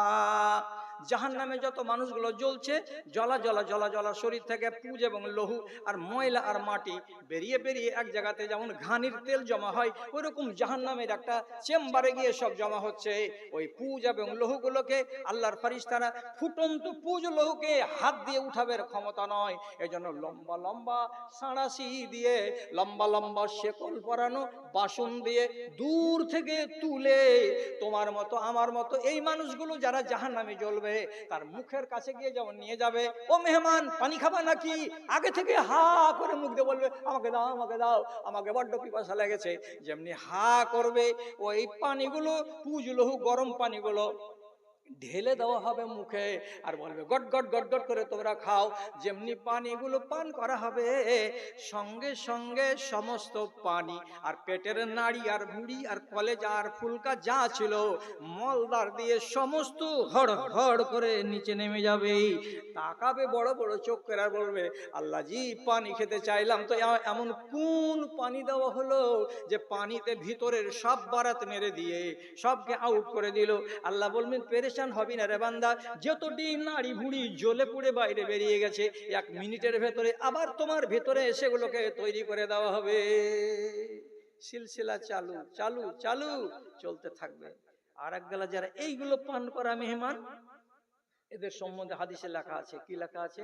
জাহান্নামে জ্বলতে জ্বলতে জ্বলতে জ্বলতে একটা ড্রেনকে দেখে বলবে, ক্যানেলটাকে দেখে বলবে আল্লাহ জি জাহান্নামের আগুনে তো পুড়ছি, এই জ্বালা তো সহ্য হয় না, কিন্তু এই যে ক্যানেলের পানিগুলো চলছে এত বিকট দুর্গন্ধ আল্লাহ সইতে পারি না, এই দুর্গন্ধের জ্বালাতে যেন প্রাণটা অতিষ্ঠ হয়ে যাচ্ছে। আল্লাহ এই ক্যানেলটাকে আরেক দিকে ঘুরিয়ে দাও, আর না হয় আমাদের জাহান্নামটাকে অন্যদিকে সরিয়ে দাও, আমরা এই ক্যানেলের পানির গন্ধ আর সইতে পারি না।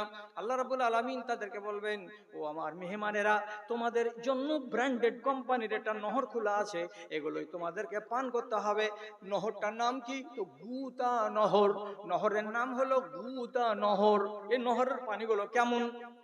নবী করিম সাল্লাল্লাহু আলাইহি সাল্লাম বলছেন, পৃথিবীতে যত বেশ্যা নারী মারা গেছে, পৃথিবীতে যত রান্ডি নারী মারা গেছে, এটা মুসলমানের বেটি হোক কিংবা হিন্দুর বেটি হোক কিংবা খ্রিস্টানের বেটি হোক কিংবা আর কাউরি বেটি হোক না কেন, হাজার হাজার লক্ষ লক্ষ যারা রান্ডি মেয়ে ছেলে মারা গেছে, তাদেরকে জাহান্নামের আগুনে যখন জ্বালানো হবে, আল্লাহর কসম দিয়ে বলছি বাবা জানেরা, তাদের শরম গাহ দিয়ে, তাদের লজ্জা স্থান দিয়ে এক ধরনের বাজে পানি বেরিয়ে আসবে ঘোলাটে আকারের, আর ওই পানিগুলো বেরিয়ে বেরিয়ে লক্ষ লক্ষ মহিলার, কোটি কোটি মহিলার যোনির ভেতর থেকে বেরিয়ে আসা গান্দা পানি এক জায়গাতে জমা হবে আর ক্যানেলের মতো বয়ে যাবে, আর ওই ক্যানেলের পানিকে তুলে তুলে এনে এক একটা মানুষের মুখের কাছে গ্লাসে করে করে ধরিয়ে দেওয়া হবে, আর লোকটাকে বলা হবে ওরে ব্র্যান্ডেড কোম্পানির মালখানেওয়ালা আমার বান্দা, তোমার জন্য ব্র্যান্ডেড কোম্পানির সেন্ট, এত অতুলনীয় সেন্ট, এগুলো তোমার মেহমানি,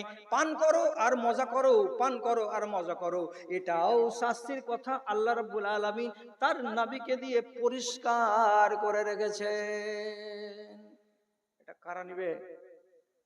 আমি গোড়াতে বলছিলাম কোনটা শাস্তি আপনাকে মজা লাগবে আপনি ওটা বলেন। কচিগুলাতে একটাও ভালো লাগে না, পুজ খাবে তাও ভালো লাগে না, এই গান্দা নহরের পানি পান করবে তাও লাগে না, চামড়া তুলে দিবে তাও লাগে না। তার একটা লোককে বলছে, ওগো রাসূলুল্লাহ বলছেন, জিবরিল এই যে লোকটা রক্তের নদীতে ডুবছে আর পানিগুলো রক্তগুলোকে গিলছে, উগলাচ্ছে, খক খক খক খক করে কাশছে, পানি পেটে রক্ত ঢুকে যাচ্ছে, আবার উগলে বের করছে, আর এপার থেকে ওই পার যেতে চাইছে সাঁতার দিয়ে দিয়ে দিয়ে দিয়ে, তো কত রকম করে 300 ফিট নদীটাকে, রক্তের নদী, এপার থেকে যদি বেচারি ওই পারে যাচ্ছে, তো যেমনি ওই পারে যাওয়া এই বড় পাথর নিয়ে একটা ফেরেশতা দাঁড়িয়ে আছে, যেমনি কিনারাতে আসা মারছে এরকম করে দুম করে মাথার উপরে বাড়ি, মাথাকে ছাত্তু করে দিচ্ছে আর ফাটিয়ে চুরমার করে দিচ্ছে। তখন বেচারি ওই মাথা ফাটা নিয়ে আবার উল্টো দিকে ঘুরছে, তুই উঠতে দিবি না, এদিকে আবার উঠো। এদিকের কিনারাতে যখন আসছে তখন এই ফেরেশতা মারছে একটা পাথরের বাড়ি দিয়ে, আবার মাথাকে চুরমার করে দিচ্ছে, এদিকে মুখ করছে, ততক্ষণে মাথাটা গোটা হয়ে যাচ্ছে, আবার ওদিকে যাচ্ছে। এই চক্র চলতেই আছে, চলতেই আছে, চলতেই আছে। বলছে, এই জিবরিল, এই লোকটাকে এত বড় সাজা কেন দেওয়া হয়েছে? লোকটা কি করতো?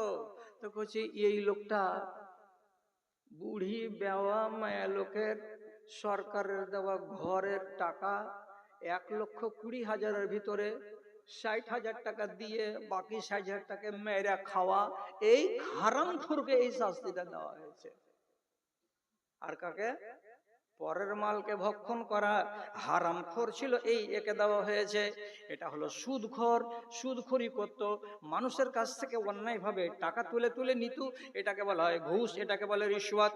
যারা সুদ খেত, ঘুষ খেত, এই সমস্ত মানুষগুলোকে আল্লাহ রাব্বুল আলামিন এর সাজাতে ফেলে রেখেছেন। কতদিন চলবে? যতদিন পর্যন্ত তার শাস্তিটা পুরো সমান না হয়ে যাবে, ততদিন পর্যন্ত চলতেই থাকবে, চলতেই থাকবে। আল্লাহ, তাহলে এতগুলো যে কথা আপনাকে আমি শোনালাম, তো তার ভেতরে কি এই কথাটা আর বলবো না, আজকে না ছেড়ে দিব কথাটা? সেটা হলো কি, যে কসাইরা জীবনে বকরিকে জবে করার পরে টুটির দিক দিয়ে লটকিয়ে রাখে না ট্যাং বেঁধে লটকিয়ে রাখে? জি দাদা, ট্যাং বেঁধেই করে, উপর দিকটাকে কম করে। বেশিরভাগ কসাই কি করে, খাসিটাকে খাল নামিয়ে নেওয়ার পরে ট্যাংকে বেঁধে উল্টো দিকে ঝুলিয়ে রাখে, আর মুখের দিক দিয়ে ফটফট ফটফট করে লাল লাল রক্ত ঝরে, কিছু সাদা সাদা পানি ঝরে, পানি আর রক্ত মেশানো এক ধরনের পানি পড়ে। সারা দিন যদি ঝুলিয়ে রাখে তো সারা দিন পড়বে। তাহলে এটা তো মরা।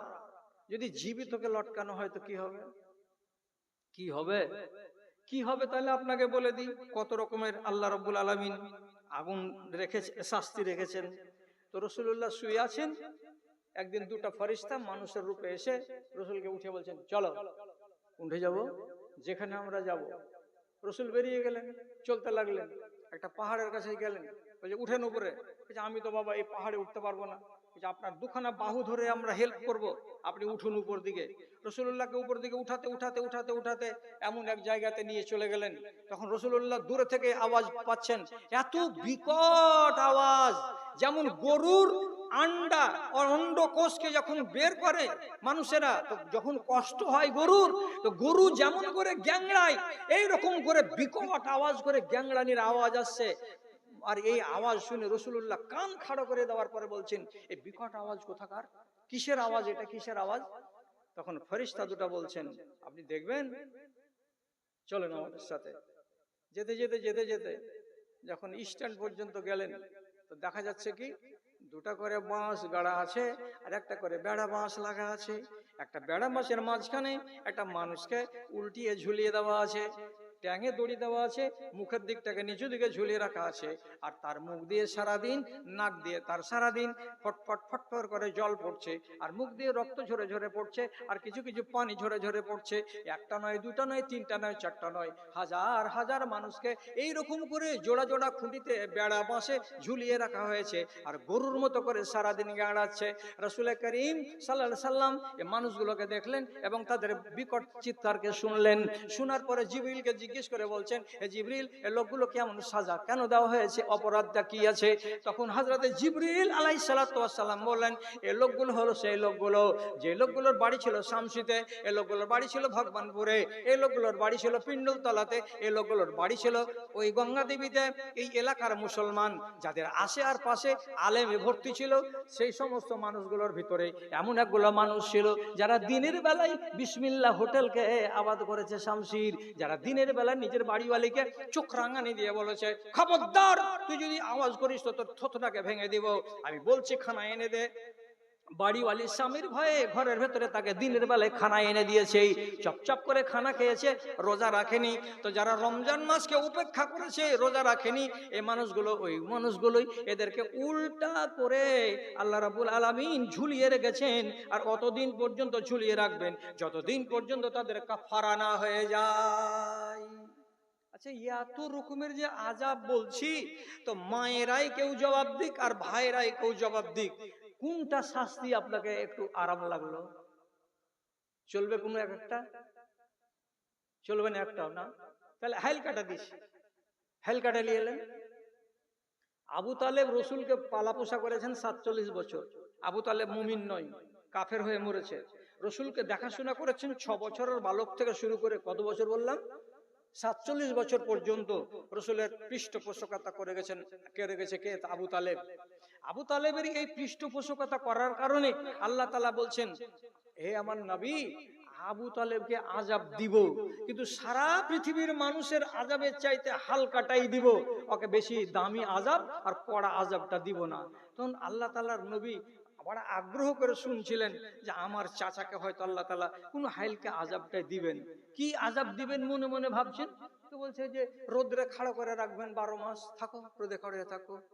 তাও তো হয়, কিন্তু আল্লাহ তাআলা কি হুকুম দিলেন রাসূলুল্লাহকে? বলেন ইন্না আহওয়ানাল আযাবে ইয়াউমাল কিয়ামাতে আযাবা আবা তালিবিন ওয়া হুয়া মুনতাইলুন বিন আলাইহি। কিয়ামতের দিন আল্লাহ রাব্বুল আলামিন নবীজির চাচা আবু তালেবকে সারা পৃথিবীর মানুষের থেকে হালকা দরের আযাবটা দিবেন। হালকা দরের আযাবটা কি? 2খানা লোহার জুতা দেওয়া হবে তাকে, আর লোহার জুতার শুকতলার নিচে এত পাওয়ারের আগুন দিয়ে দেওয়া হবে যে আগুনের ফুলকিতে আর আগুনের ভোল্টেজে হাঁটু বেয়ে, রান বেয়ে, পেট বেয়ে, বুক বেয়ে মগজ পর্যন্ত তার তাপটা আসবে।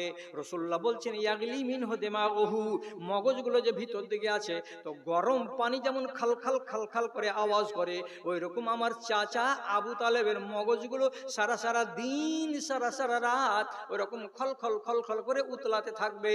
এছাড়া আর আর হালকা আযাব আল্লাহর কাছে নাই। চলবে এটা?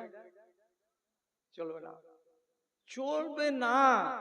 যদি কোনোটাই আযাব না চলে, তাহলে আপনাকে আমি বলতে চাইছি, আপনি অপরাধী হয়ে মরবেন না আপনি নিরপরাধ হয়ে মরবেন, এটা আপনার কাছে জিজ্ঞাসা। আপনি আসামি হয়ে মরবেন না আপনি একজন সাচ্চা মুসলমান হয়ে মরবেন, এটা আপনার কাছে আমার জিজ্ঞাসা। আপনি বলবেন আমি সাচ্চা মুসলমান, কি দিয়ে হব? গা থেকে গুনাহকে নামিয়ে দেন, আপনি সাচ্চা মুসলমান। গা থেকে গুনাহকে নামিয়ে দেন, তাহলে আপনি পাক্কা মুসলমান। আপনার আর কোনো আযাব নেই, আর আপনাকে কোন রকমের কষ্ট পোহাতে হবে না কিয়ামতের দিন। তা আপনি বলবেন আমি আমার গা থেকে কেমন করে পাপ নামাবো?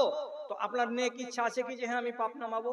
যদি বলেন হ্যাঁ নেক ইচ্ছা আছে, তো পৃথিবীতে ধোঁয়া পরিষ্কার করার জিনিস কি আল্লাহ তাআলা অভাব রেখেছেন?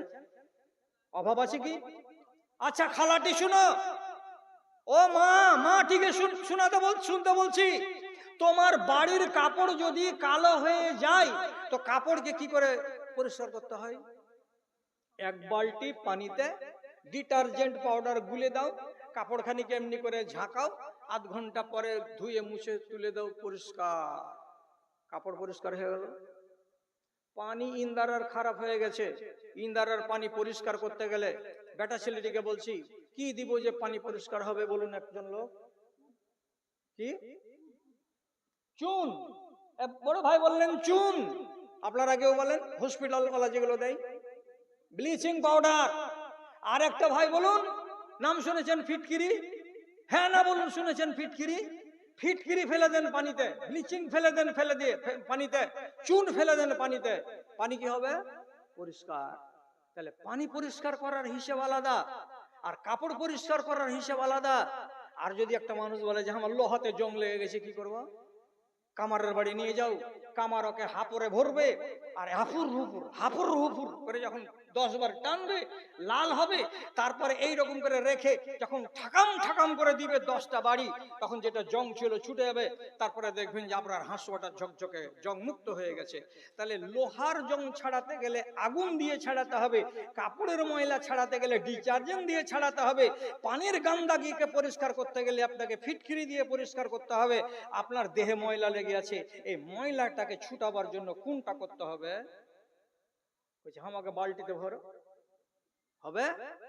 হবে না। আপনাকে আগুনে ভরবো, হবে? হবে না। হাপড়ে যদি ভরে দিই তাহলে হবে? জি না, হবে না। এক এক জিনিসকে পরিষ্কার করার জন্য এক একটা জিনিস আল্লাহ তাআলা করে রেখেছেন। আমার ভিতরে আছে পাপ, আমি পাপটাকে পরিষ্কার করব কি দিয়ে? রাসূলুল্লাহ বলছেন, যেই মানুষের গায়ে একটা ভুল হয়ে যায়, নোকে তাতফি কালবিহি নোক্তাতান, যেমনি একটা ভুল করবে সেই মানুষটার অন্তরের ভেতর একটা কালো স্পট পড়ে যাবে। আর এই লোকটা যদি ভুলটাকে মুছে না নেয় আল্লাহর কাছ থেকে, তাহলে কালো হয়ে থেকেই যাবে। সোমবারের দিন একটা পাপ করে একটা দাগ লাগালো, আর মঙ্গলবারের দিন আর একটা ভুল করে আর একটা দাগ লাগালো। এরকম করে যদি দাগ লাগাতেই থাকে, দাগ লাগাতেই থাকে, একটা বছর হবে না, পুরো অন্তরটা কালো কালো কালো কালো দাগ হয়ে যাবে। তারপরে ভালো জিনিস আর বুঝতে চাইবে না, তার কাছে জান্নাতের ওয়াজ ভালো লাগবে না, তাকে জাহান্নামের ওয়াজ আর ভালো লাগবে না, তার ভিতরে কোনো কথায় আসর আর করবে না। তো দাগ পড়লো, দাগটাকে মুছে নিতে হবে। কি দিয়ে মুছবো? রাসূলুল্লাহ বলছেন আল ইস্তিগফার, তোমাকে ইস্তেগফার করতে হবে। ইস্তেগফার মানে কি? ক্ষমা প্রার্থনা করা, ক্ষমা প্রার্থনা করা। কি বলে ক্ষমা প্রার্থনা করতে হয়? আর সোজা সোজা আর বলবো না। আমার পরে আসবে বাংলাদেশি, কতক্ষণ যে হলো আর না হলে হিসাব কিছু করতে পারছি না, কিছুক্ষণ আর বলে দিই। ক্ষমা প্রার্থনা মানে কি? আরবিতে যদি বলি তো ওর নাম হলো ইস্তেগফার, আর বাংলাতে যদি বলি ক্ষমা প্রার্থনা। ক্ষমা প্রার্থনা করতে গেলে আপনার গুনাহগুলো মাফ হবে, কিন্তু ভালো করে জেনে রাখেন, যেগুলো ছোট গুনাহ সেগুলো মাফ হবে, যেগুলো বড় গুনাহ এত সহজে মাফ হবে না। ছোট গুনাহ কোনগুলো? গলতে বসে আছেন, সামন দিয়ে কার বেটি চলে যাচ্ছে, আগে দেখে আছেন তো দেখে আছেন, চোখের পলকও মারেন না, এটা কোন গুনাহ? সাগিরা গুনাহ। গলিতে একটা কুকুর বসে আছে, একটা ঢিল ছুড়ে দিলেন, কুকুরটাকে লেগে গেল, কাউ কাউ কাউ কাউ করতে করতে কুকুরটা পালিয়ে গেল, এটা সাগিরা গুনাহ। একটা গাছের ডালকে এমনি ভেঙে দিলেন, কাজে লাগালেন না, মিসওয়াকও বানালেন না, বেকার বেকার ডালটাকে ভাঙলেন আর ফেলে দিলেন রাস্তার কিনারায়, এটা হলো সাগিরা গুনাহ। আপনি একটা মানুষকে দেখলেন না, দেখার পরে বলছেন আরে শ্বশুরের বেটা কুন্ডে গেছিলি। শ্বশুরের বেটা বলার মানে এটা কি? এটা তো একটা ছোট মোটো গালি হলো। এর থেকে নোংরা গালি আমাদের দেশের লোকেরা বলে। কোন একটা মানুষ যদি একটা গালি কাউকে দিয়ে দেয়, তাহলে পরে এটা হলো সাগিরা গুনাহ। কোন একটা মানুষ যদি কোন একটা পশুকে কষ্ট দেয়, তো এটা হলো সাগিরা গুনাহ। একটা মানুষ একটা চড়ুই পাখিকে মারলো, মারার পরে তাকে গোশত করে খেলো না, শুধু এমনি করে গুলল দিয়ে মারলো, আর মারার পরে তাকে অমনি মরা ফেলে রেখে দিল, এটা হলো সাগিরা গুনাহ। এইরকম করে কাউকে গাল দেওয়া, কারোর দিকে তাকিয়ে দেখা, কাউকে কি কিছু অন্যায় কথা বলা, এগুলো হলো সব সাগিরা গুনাহ, সাগিরা গুনাহ, সাগিরা গুনাহ। আস্তাগফিরুল্লাহ যদি বলা যায় তাহলে সাগিরা গুনাহগুলো মাফ হবে, আর কাবিরা গুলো কিন্তু অত সহজে মাফ হবে না। কাবিরা কোনটা? মদ খাওয়া কাবিরা গুনাহ, সুদ খাওয়া কাবিরা গুনাহ, ব্যভিচার করা কাবিরা গুনাহ, এবং জাদু করা কাবিরা গুনাহ, শিরকের গুনাহ কাবিরা গুনাহ, এবং তিরাঙ্গা খাওয়া, গুটকা খাওয়া, এই নেশা জাতীয় দ্রব্য এগুলোকে পান করা খাওয়া, এগুলো হলো গুনাহ। মা বাপের সঙ্গে নাফরমানি করা, এগুলো হলো কাবিরা গুনাহ। মেয়ে ছেলে হয়ে যদি বেপর্দা হয়ে চলে, মাথায় কাপড় না দেয়, তার কোখা যদি দেখতে পাওয়া যায়, এগুলো হলো কাবিরা গুনাহ। ব্যভিচার যদি কেউ করে নেয় বিবাহ করার আগে কিংবা বিবাহ করার পরে, এগুলো হয়ে গেল কাবিরা গুনাহ। কেউ যদি গুজব করে কোনো ছেলে কোনো মেয়ের, কোনো মেয়ে কোনো ছেলের, এগুলো হলো কাবিরা গুনাহ। এই বড় গুনাহকে যদি মুছতে যাওয়া যায় তাহলে বড় লকড়ি কাঠি কুড়াতে হবে, আর ছোট মোটো যদি সাগিরা গুনাহকে মাফ করা যায় তো অল্পতেই মাফ হয়ে যাবে। এবার দু তিনটা কথা আর বাকি আছে, এটি বলে দিব, দিয়ে ছেড়ে দিব, তারপরে আপনাদের পরের বক্তা আসবে। এবার কি কি করে শিখাবো আপনাকে? ছোট ছোট গুনাহগুলো আস্তাগফিরুল্লাহ বললে মাফ হয়ে যাবে। এক্ষুনি আপনি করে আসলেন কোন একটা অন্যায়, এখানে এসে করলেন কি? ওই গুনাহটাকে স্মরণ করে আপনি বললেন আস্তাগফিরুল্লাহ। যদি খালি মুখে বলেন আস্তাগফিরুল্লাহ, ওই নিয়াতে, তাহলে এই গুনাহটা সাথে সাথে আপনার গা থেকে মুছে যাবে। আর আর একটা খুশির খবর বলবো, আপনি যদি কোনো একটা গুনাহ করেন তো আল্লাহ তাআলা বাম দিকের ফেরেশতাকে বলেছেন 6 ঘন্টা কোনো আমার বান্দার পাপকে খাতাতে তুলতে পাবে না। কয় ঘন্টা? কয় ঘন্টা? 6 ঘন্টা খাতাতে তুলতে পাওয়া যাবে না। অতক্ষণ পর্যন্ত তোমাকে রুখতে হবে, যতক্ষণ পর্যন্ত 6 ঘন্টা গত না হবে ততক্ষণ পর্যন্ত তুমি লিখবা না এই পাপটা। এখন স্কুল যাওয়ার মাথায় মেয়েটি চলে যাচ্ছে, নিজের মনে স্কুল বই হাতে করে নিয়ে, আপনার বেটা এক কিনারাতে খাড়িয়েছিল, ওর নাম ধরে বলছে রোজিনা, তাকালছে কে? শাশুড়, আই লাভ ইউ, মেরে দিল তাকে তীর, আই লাভ ইউ। আরে তুমি পরের মেয়েকে আই লাভ ইউ বলার কে? এই যে অপরাধ, এই যে অন্যায়, তোমার এই অন্যায়টাকে আল্লাহ রাব্বুল আলামিনের ফেরেশতা লিখতে পাবেন না। কয় ঘন্টা? 6 ঘন্টা। অতক্ষণ পর্যন্ত আল্লাহ তাআলা বলছেন ইন্তজার করো। এই ছেলেটার যদি বিবেকে কুলিয়ে যায়, কেন বললাম পরের বেটিকে আই লাভ ইউ, এটা তো অন্যায়। মনে যদি অনুশোচনা আসে, আর তারপরে যদি ওখানে দাঁড়িয়ে কিংবা বাড়ি এসে যদি বলে আস্তাগফিরুল্লাহ আস্তাগফিরুল্লাহ রাব্বি মিন কুল্লি যামবিন ওয়া আতুবু ইলাই, যদি এরকম তওবা করে দেয় তো আল্লাহ রাব্বুল আলামিন বলছেন ফেরেশতা কি করবে? পাপটাকে না তার হাত থেকে জমিনে ফেলে দেবে, খাতাটা ফাঁকা থেকে যাবে। আর 6 ঘন্টা যদি পার হয়ে যায় ওই পাপটাকে লিখে দেওয়া যাবে। আর এই পাপটাকে যদি সে মাপ না করায়, প্রত্যেক সপ্তাহে একবার সোমবারের দিন সন্ধ্যাবেলায় তোমার আমলগুলো প্রথম আকাশ থেকে 7 আসমানে যাবে, আর তোমার আমলগুলো আর একবার বৃহস্পতিবারের দিন সন্ধ্যাবেলায়, এই 3 দিনে যা করলে আবার উপর দিকে চলে যাবে, নামতে থাকবে না রে বাবা। তাহলে এত সুযোগ আমার হাতে আছে, আর সুযোগগুলোকে যদি আপনি কাজে না লাগান তাহলে কাকে ওয়াজ শোনাবো? আর ওয়াজ শুনিয়ে লাভটা কি হবে? এত ওয়াজ করছি, আল্লাহর কসম দিয়ে বলছি ভাইজানেরা, ওয়াজ করে লাভ দেখতে পাই না জি ভাই। যত ওয়াজ করছি তত নামোর দিকে নেমেই চলে যাচ্ছে আমার জাত ভাইরা। আক্ষেপের সুরে বলি মাঝে মাঝে, বলবো কারে শুনবে কে রে, বলবো কারে শুনবে কে রে, আছে কাহার জিন্দা প্রাণ, দেহ খানি মরে গেছে, খাড়ো আছে দুটো কান, খাড়ো আছে দুটো কান। কিচ্ছু বেঁচে নাই, কিচ্ছু বেঁচে নাই। এই মোবাইলে আর এই অ্যান্ড্রয়েডে দুনিয়াটাকে যা ছিল বেঁচে হাঁড়ি চাচা করে চেঁচে চুচে ইমানের সাতিয়া নাশ করে রেখে দিয়েছে। না বেটা ভালো, না বেটি ভালো, না বৌমা ভালো, না জামাই বাবু ভালো, না ছোট ছোট কোলে যেগুলা বাচ্চা আছে সেগুলো ভালো। যতক্ষণ পর্যন্ত ঝুল্লুতে একটা 1 বছরের বাচ্চাকে শুতিয়ে দেওয়ার পর ওর সাইডে যখন ওই মোবাইল না দিচ্ছে ওর মা, ততক্ষণ পর্যন্ত নিন্দিই যায় না। এগুলা আপনার বেটা বেটারে হয় না? কি করবো, একদিকে লুকাবার কথা, তো আমারও তো বাড়তে পতিন আছে জি, ঘুমাই না। আর যখনই মোবাইলটাকে জুড়ে দিচ্ছি আর আধা দূরে রেখে দিচ্ছি, আর একটা করে ওই কইছে যে डीजे वाला बाबू मेरा गाना चला दो, गाना चला दो, डीजे वाला बाबू मेरा गाना चला दो, गाना चला दो। আর যখন ডিজে ওয়ালা বাবু করছে ঝনক ঝনক ঝনক ঝনক যখন আওয়াজ করছে, ঝুলতে বসে বসে তার একলা এখনো বলি ফুটেনি। আর এরকম বাচ্চা এখনকার জামানাতে যা পয়দা হচ্ছে, মা আর বাপ যে হালাতে জন্ম দিচ্ছে ওই হালাত নিয়ে বাচ্চাটা দুনিয়াতে এসে ওইরকম কাজ করছে।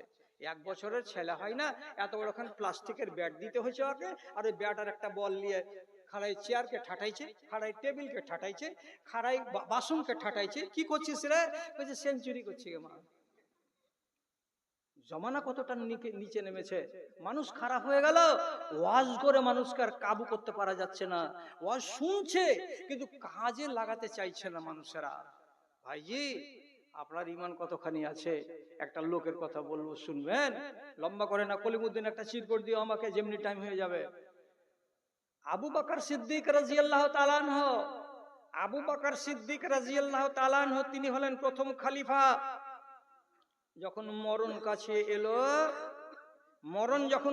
এলো তখন তিনি নিজের বেটি আয়েশাকে ডেকে বলছেন, বেটি রে, এই যে দেখো দুধ খাওয়ার জন্য একটা পাথরের বাসন আমাকে এই পাবলিকের কোষাগার থেকে দেওয়া হয়েছিল। কেন? আমি হলাম রাষ্ট্রের প্রধান।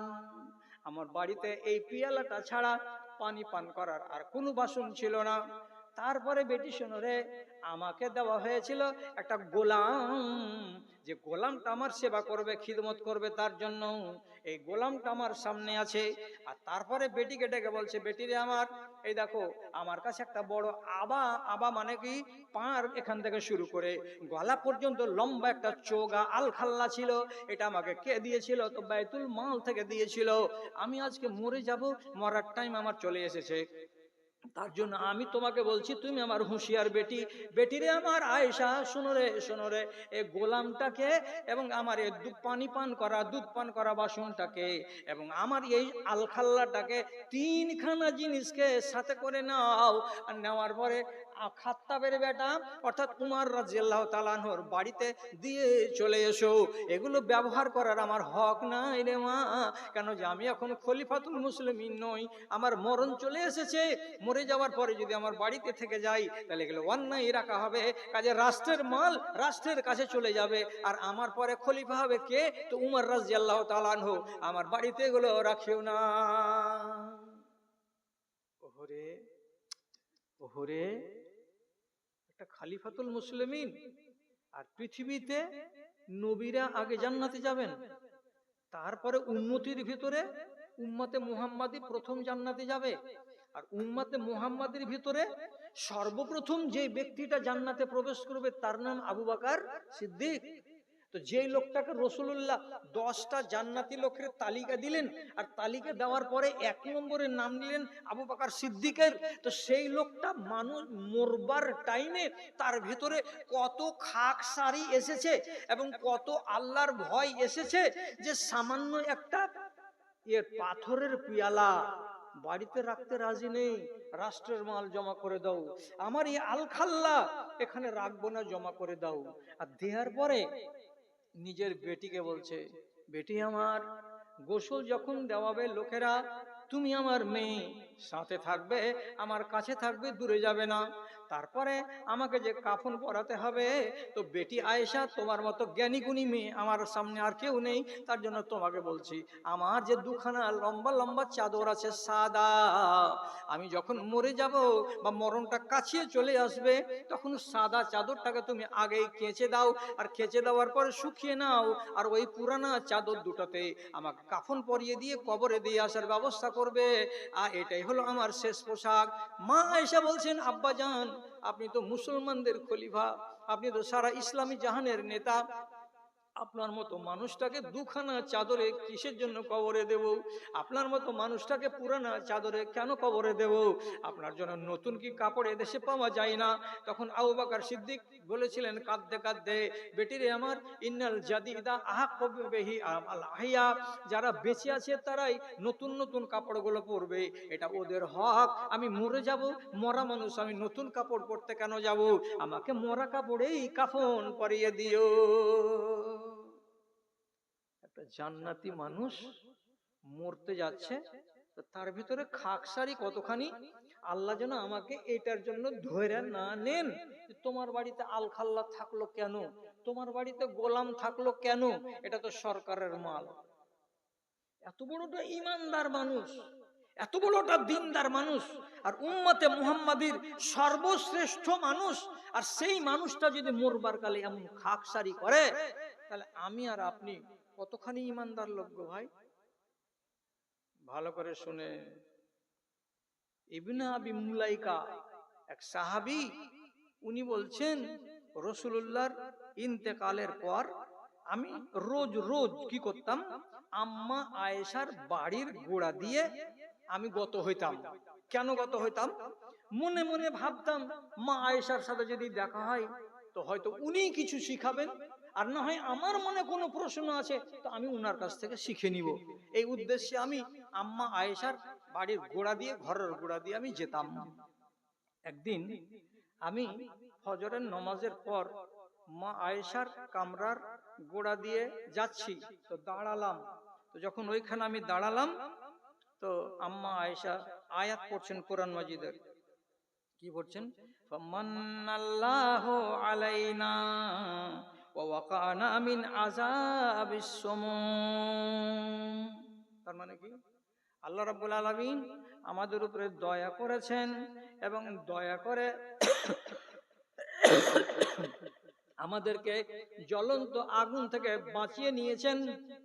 এর মানে আমরা ঈমান আনতে পেরেছি এবং আমরা আল্লাহ তাআলাকে চিনতে পেরেছি। এটা আল্লাহর বিশেষ দয়া আমার উপরে। ইবনে আবি মুলাইকা বলছেন, এই আয়াতটা আমি দাঁড়িয়ে দাঁড়িয়ে 3 বার শুনলাম, 4 বার শুনলাম, 5 বার শুনলাম। আল্লাহ আমাকে জাহান্নামের আগুন থেকে বাঁচিয়েছেন, আল্লাহ আমাকে জাহান্নামের আগুন থেকে বাঁচিয়ে নেন। এইভাবে যে তিনি বলছেন কোরআনের আয়াতটা, আমি 5 বার 7 বার শোনার পর আর দাঁড়ালাম না, আমি চলে গেলাম কাজে। কাজ শেষ করার পরে যখন ফিরে আসছি, তো আবার মনে মনে ভাবছি মা আয়েশার বাড়ির গোড়া দিয়েই যাব, যদি কোনো কথা একটা শুনতে পাওয়া যায়। তো ফিরে এসে যদি আধ ঘন্টা পরে 1 ঘন্টা পরে আসছি, তো দেখতে পাচ্ছি আম্মা আয়েশা ওই আয়াতটাকেই পড়ে চলে যাচ্ছেন, ওই আয়াতটাকেই তেলাওয়াত করে চলে যাচ্ছেন। জাহান্নামের আগুন বলে তার মনে কত ভয় আছে, কত ডর আছে, যে একই কথা ঘন্টা 1.5 ঘন্টা ধরে বলেই চলে যাচ্ছেন, অন্য কোনো কথা তিনি মনে আনছেন না। অথচ মা আয়েশার ঈমান সম্পর্কে আপনাকে বেশি জ্ঞান দেব না, শুধু এইটুকু কথা বলি, এইটুকুনি কথা বলি। সেটা কথা কি? নাবিজি যেদিন প্রথম রাত মা আয়েশাকে নিজের কামরাতে নিলেন, তো মা আয়েশার মুখ থেকে যখন কাপড়টাকে সরালেন, স্ত্রীকে দেখলেন, চেহারাখানা দেখা মাত্রই নবীজি বলছেন, আয়েশা তোমার চেহারা তো আমি দেখেছি এর আগে। তো মা আয়েশা বলছেন, জি না, আমি আবু বকরের বেটি, জীবনে সামনে আসেনি আপনার, আপনি আমাকে দেখেননি, কিন্তু আপনাকে আড়াল থেকে আমি 10 বার দেখেছি, 20 বার দেখেছি। আপনি আমার বাপের বাড়ি এসেছেন, আপনাকে পর্দা থেকে আমি দেখেছি, কিন্তু আপনি আমাকে দেখেননি। রাসূলুল্লাহ বলছেন, না তোমাকে দেখেছি, তোমাকে আমি দেখেছি। মা আয়েশা বলছেন দেখেননি, আর রাসূল বলছেন আমি দেখেছি। তাহলে কেমন কথাটা হলো? তখন আম্মা আয়েশা জিজ্ঞেস করে বলছেন, আপনি আমাকে দেখলেন কবে? কবে বলেন তো? তখন নবীজি বলছেন, আমি একদিন মক্কার জীবনে কাবার পার্শ্বে সেহানে বসেছিলাম, এমন সময় আমার কাছে জিবরিল আমিন এলেন। রেশমের লাল কাপড়ের ভেতর থেকে গিরা খুলে খুলে খুলে খুলে একটা এত বড়খানা পোস্ট কার্ডের সমান কাগজ বের করে দিল। কাগজখানাকে যখন আমি এমনি করে হাতে করে ধরলাম, তো হাতে করতে মাত্রই কাগজে দেখতে পাচ্ছি এতে কি আছে, এটা একটা সুন্দরী ধপধপে সাদা যুবতী মেয়ে ছেলের ছবি ছাপানো আছে। আমি তখন ওই মহিলার ছবিটাকে দেখলাম, আর দেখার পরে আমি জিবরিল আমিনকে জিজ্ঞেস করে বলছি, এই যে কার্ডে ছবিটা দেখতে পাচ্ছি মেয়ে ছেলের, এটা আমার হাতে কেন দেওয়া হলো? তখন জিবরিল আমিন আমাকে বলছেন, এটা কে আর কেন আপনার হাতে এলো? হাজিহি জাওজাতুকা ফিদ দুনিয়া ওয়াল আখিরা, এটা আপনার বিবি, এর নাম আছে একটা, নামটা আপনাকে আজকে বললাম না। এটা আপনাকে দুনিয়াতে বিবি হিসাবে দেওয়া হবে একদিন, এবং এটা দুনিয়ার বিবি নয়, এটা আপনার আখিরাতেরও বিবি হবে একদিন। তাহলে আয়েশা রাদিয়াল্লাহু তাআলা আনহা রাসূলুল্লাহর বিবি ছিলেন দুনিয়াতেও, এবং আয়েশা রাদিয়াল্লাহু তাআলা আনহা বিবি ছিলেন নবীজির আখিরাতেও। 2 জামানার আর 2 যুগের স্ত্রীকে তো আয়েশা। তখন আয়েশা বলছেন, আমার ফটো দেখেছেন জিবরিলের হাত থেকে? যে হ্যাঁ আমি দেখেছি, আমাকে জিবরিল দেখিয়েছেন। আজকে তোমাকে সোহাগ রাতে পেয়েছি, চেহারাটাকে মিলাচ্ছি, তো ওই চেহারা, যে চেহারা আমি দেখেছিলাম মক্কাতে বসে বসে কানা কাবার পাশে। তখন আম্মা আয়েশা মুচকি হাসলেন, আর হাসার পরে আনন্দিত হলেন যে আপনার স্ত্রী আমি দুনিয়াতেও, আর আপনার স্ত্রী আমি আখেরাতেও। তাহলে যে মেয়ে ছেলেটি এতটুকু সংবাদ পেয়ে গেছে নবীর কাছ থেকে যে এ দুনিয়াতেও বিবি এবং আখেরাতেও রাসূলুল্লাহর বিবি, সে মহিলা হলো জান্নাতি, তাহলে ওই মহিলাটা কেন কাঁদবে? জাহান্নামের আগুনকে বলে কেন ভয় করবে? আপনাকে বিচার দিচ্ছি, আপনি একবার ভাবুন। আর আমার খালাদেরকে বলছি, তোমরা একবার ভাবো যে ওদের সমান এতখানি কপাল কার, যে তারপরেও তারা জাহান্নামের আগুনকে বলে ভাবে। আর তোমাদের থেকে তো এমন কেউ শুভ সংবাদ দেয়নি, তো তারপরে কেন তোমাকে 1000টা ওয়াজ করার পরে তুমি আমার কথা মানো না? তোমার ঈমান কোথায়? মেয়েদের ওয়াজ করতে করতে আমার চুল দাড়ি পেকে গেল, হাজার বার করে বললাম, পরের ছেলের গায়ে হলুদ লাগাতে যেও না, পাক্কা হারামি কাজ, যাবেই যাবে। বরযাত্রী জীবনে যেও না, বেটা ছেলেরও বরযাত্রী যাওয়া হারাম, মেয়ে ছেলের যাওয়া তো আরো হারাম। অথচ আপনার এই পিণ্ডলতলা গ্রামে, মহিষপুর গ্রামে যদি কোনো বড় লোকের বাড়িতে বিয়ে লাগে, 25টা যুবতী বেটি ছেলে যাবেই যাবে। তোমাদের কানে কি আল্লাহ রাব্বুল আলামিন সীসা গলিয়ে ভরে দিয়েছে? তোমরা কি বহিরা? তোমাদের অন্তরে কি আল্লাহ রাব্বুল আলামিন সিল মেরে দিয়েছে যে আলেমদের কথা তোমাদের মগজে ঢুকে না, তোমরা কথাগুলোকে মানতে চাও না, আর যেমন ইচ্ছা তেমন করে চলে যাচ্ছ? স্বামীর কিনে দেওয়া শাড়ি বর্তমান জমানার কোনো একটা মেয়ে ছেলেকে পছন্দ হয় না। রাস্তা পেয়ে নিয়েছে সমস্ত মেয়েরা, কি টাকা দাও তুমি বাড়তে বসো, আমি নিজে শাড়ি কিনে চলে আসবো। টাকা নিয়ে নিল স্বামীর কাছ থেকে, আর ড্যাং ড্যাং করে টোটো ধরে চলে গেল কসমো বাজারে গিয়ে, এটা লাটছে আর ওটা নাড়ছে, 72টা বেটা ছেলের ভিড়ে, আর তারপরে বাজার করে চলে আসছে। তোমার কাপড়খানা তুমি দেখবে না, তোমার স্বামী দেখবে। স্বামীকে যদি তুমি ভাঁড় বানিয়ে বাড়িতে বসিয়ে রেখে দাও, আর তোমার বাজার যদি তুমি বাজার গিয়ে করে নিয়ে আসো, তাহলে তোমার মতো স্বামীকে হাদিসে বলেছে এটা হলো দাইয়ুস, আর দাইয়ুস মানুষ জাহান্নামে যাবে, আর ওর স্ত্রী হলো বেহায়া নারী, বেহায়া নারীকে জাহান্নামে যেতে হবে। তোমাদের কি ওয়াজ শুনে কান ঘামে না? কেন এই কাজ করছো? হাজার বার করে বললাম, আমার এই ক্যাসেটগুলো এই মিডিয়াতে আর ইউটিউবের ভিতরে হাজারটা ইউটিউবে ওয়াজে পাওয়া যাবে, পালিয়ে বিয়ে করা হারাম, পালিয়ে বিয়ে করা হারাম। কিন্তু হাজারবার ওয়াজ করার পরেও মহিষপুরের আর শামসির আর ধানগাড়া বিশনপুরের মহিলারা পালিয়ে বিয়ে করা বন্ধ করেছে?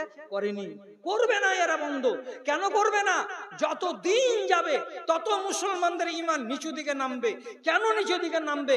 কিয়ামতের আগে দুনিয়াতে ঈমান থাকবে না, কাফেরের উপরে কিয়ামত কায়েম হবে, মুসলমানের উপরে কিয়ামত কায়েম হবে না।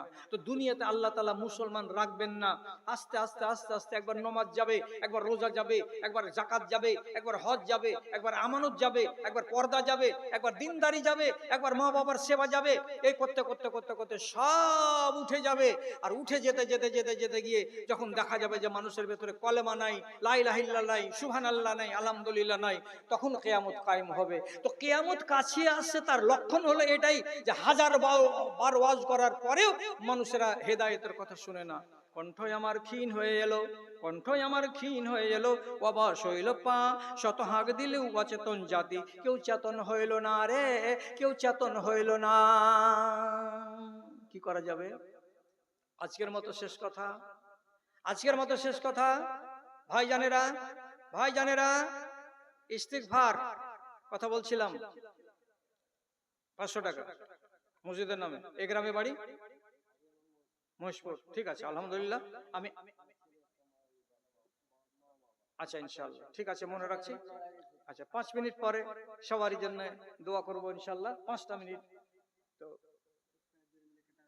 কয়েকজন মিলে টাকা দিয়েছে, এখানে বেশ কিছু টাকা, শ্বশুর শাশুড়ি, মা বাবা, আহলে আলের নামে এই টাকাটি এসেছে, আলহামদুলিল্লাহ, মাশাআল্লাহ, জাযাকাল্লাহ। তো বাবা ধনেরা, ইস্তেগফার যদি বড়টা করেন তো কাবিরা গুনাহ মাফ হয়ে যাবে। যেটা বড়, যেটা বড় বড় বড় ইস্তেগফার শিখাচ্ছি।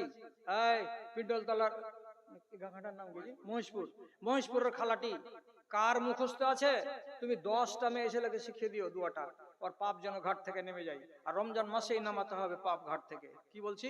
সব থেকে ভালো যেটা দোয়া, আস্তাগফিরুল্লাহাল্লাযী লা ইলাহা ইল্লা হুয়াল হাইয়ুল কাইয়্যুম ওয়া আতুবু ইলাইহি। শুনলেন? যার জানা আছে সে, যার জানে না তাকে শিখিয়ে দেবে। আর একটা দোয়া শিখিয়ে দিচ্ছি, গায়ে এক টুকরো ময়লা থাকবে না। সেটা কি?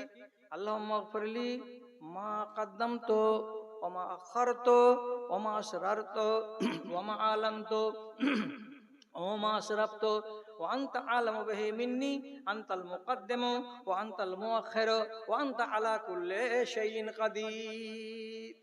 যদি দোয়াগুলা করেন তাহলে ইনশাআল্লাহ ঘাট থেকে পাপ নেমে যাবে।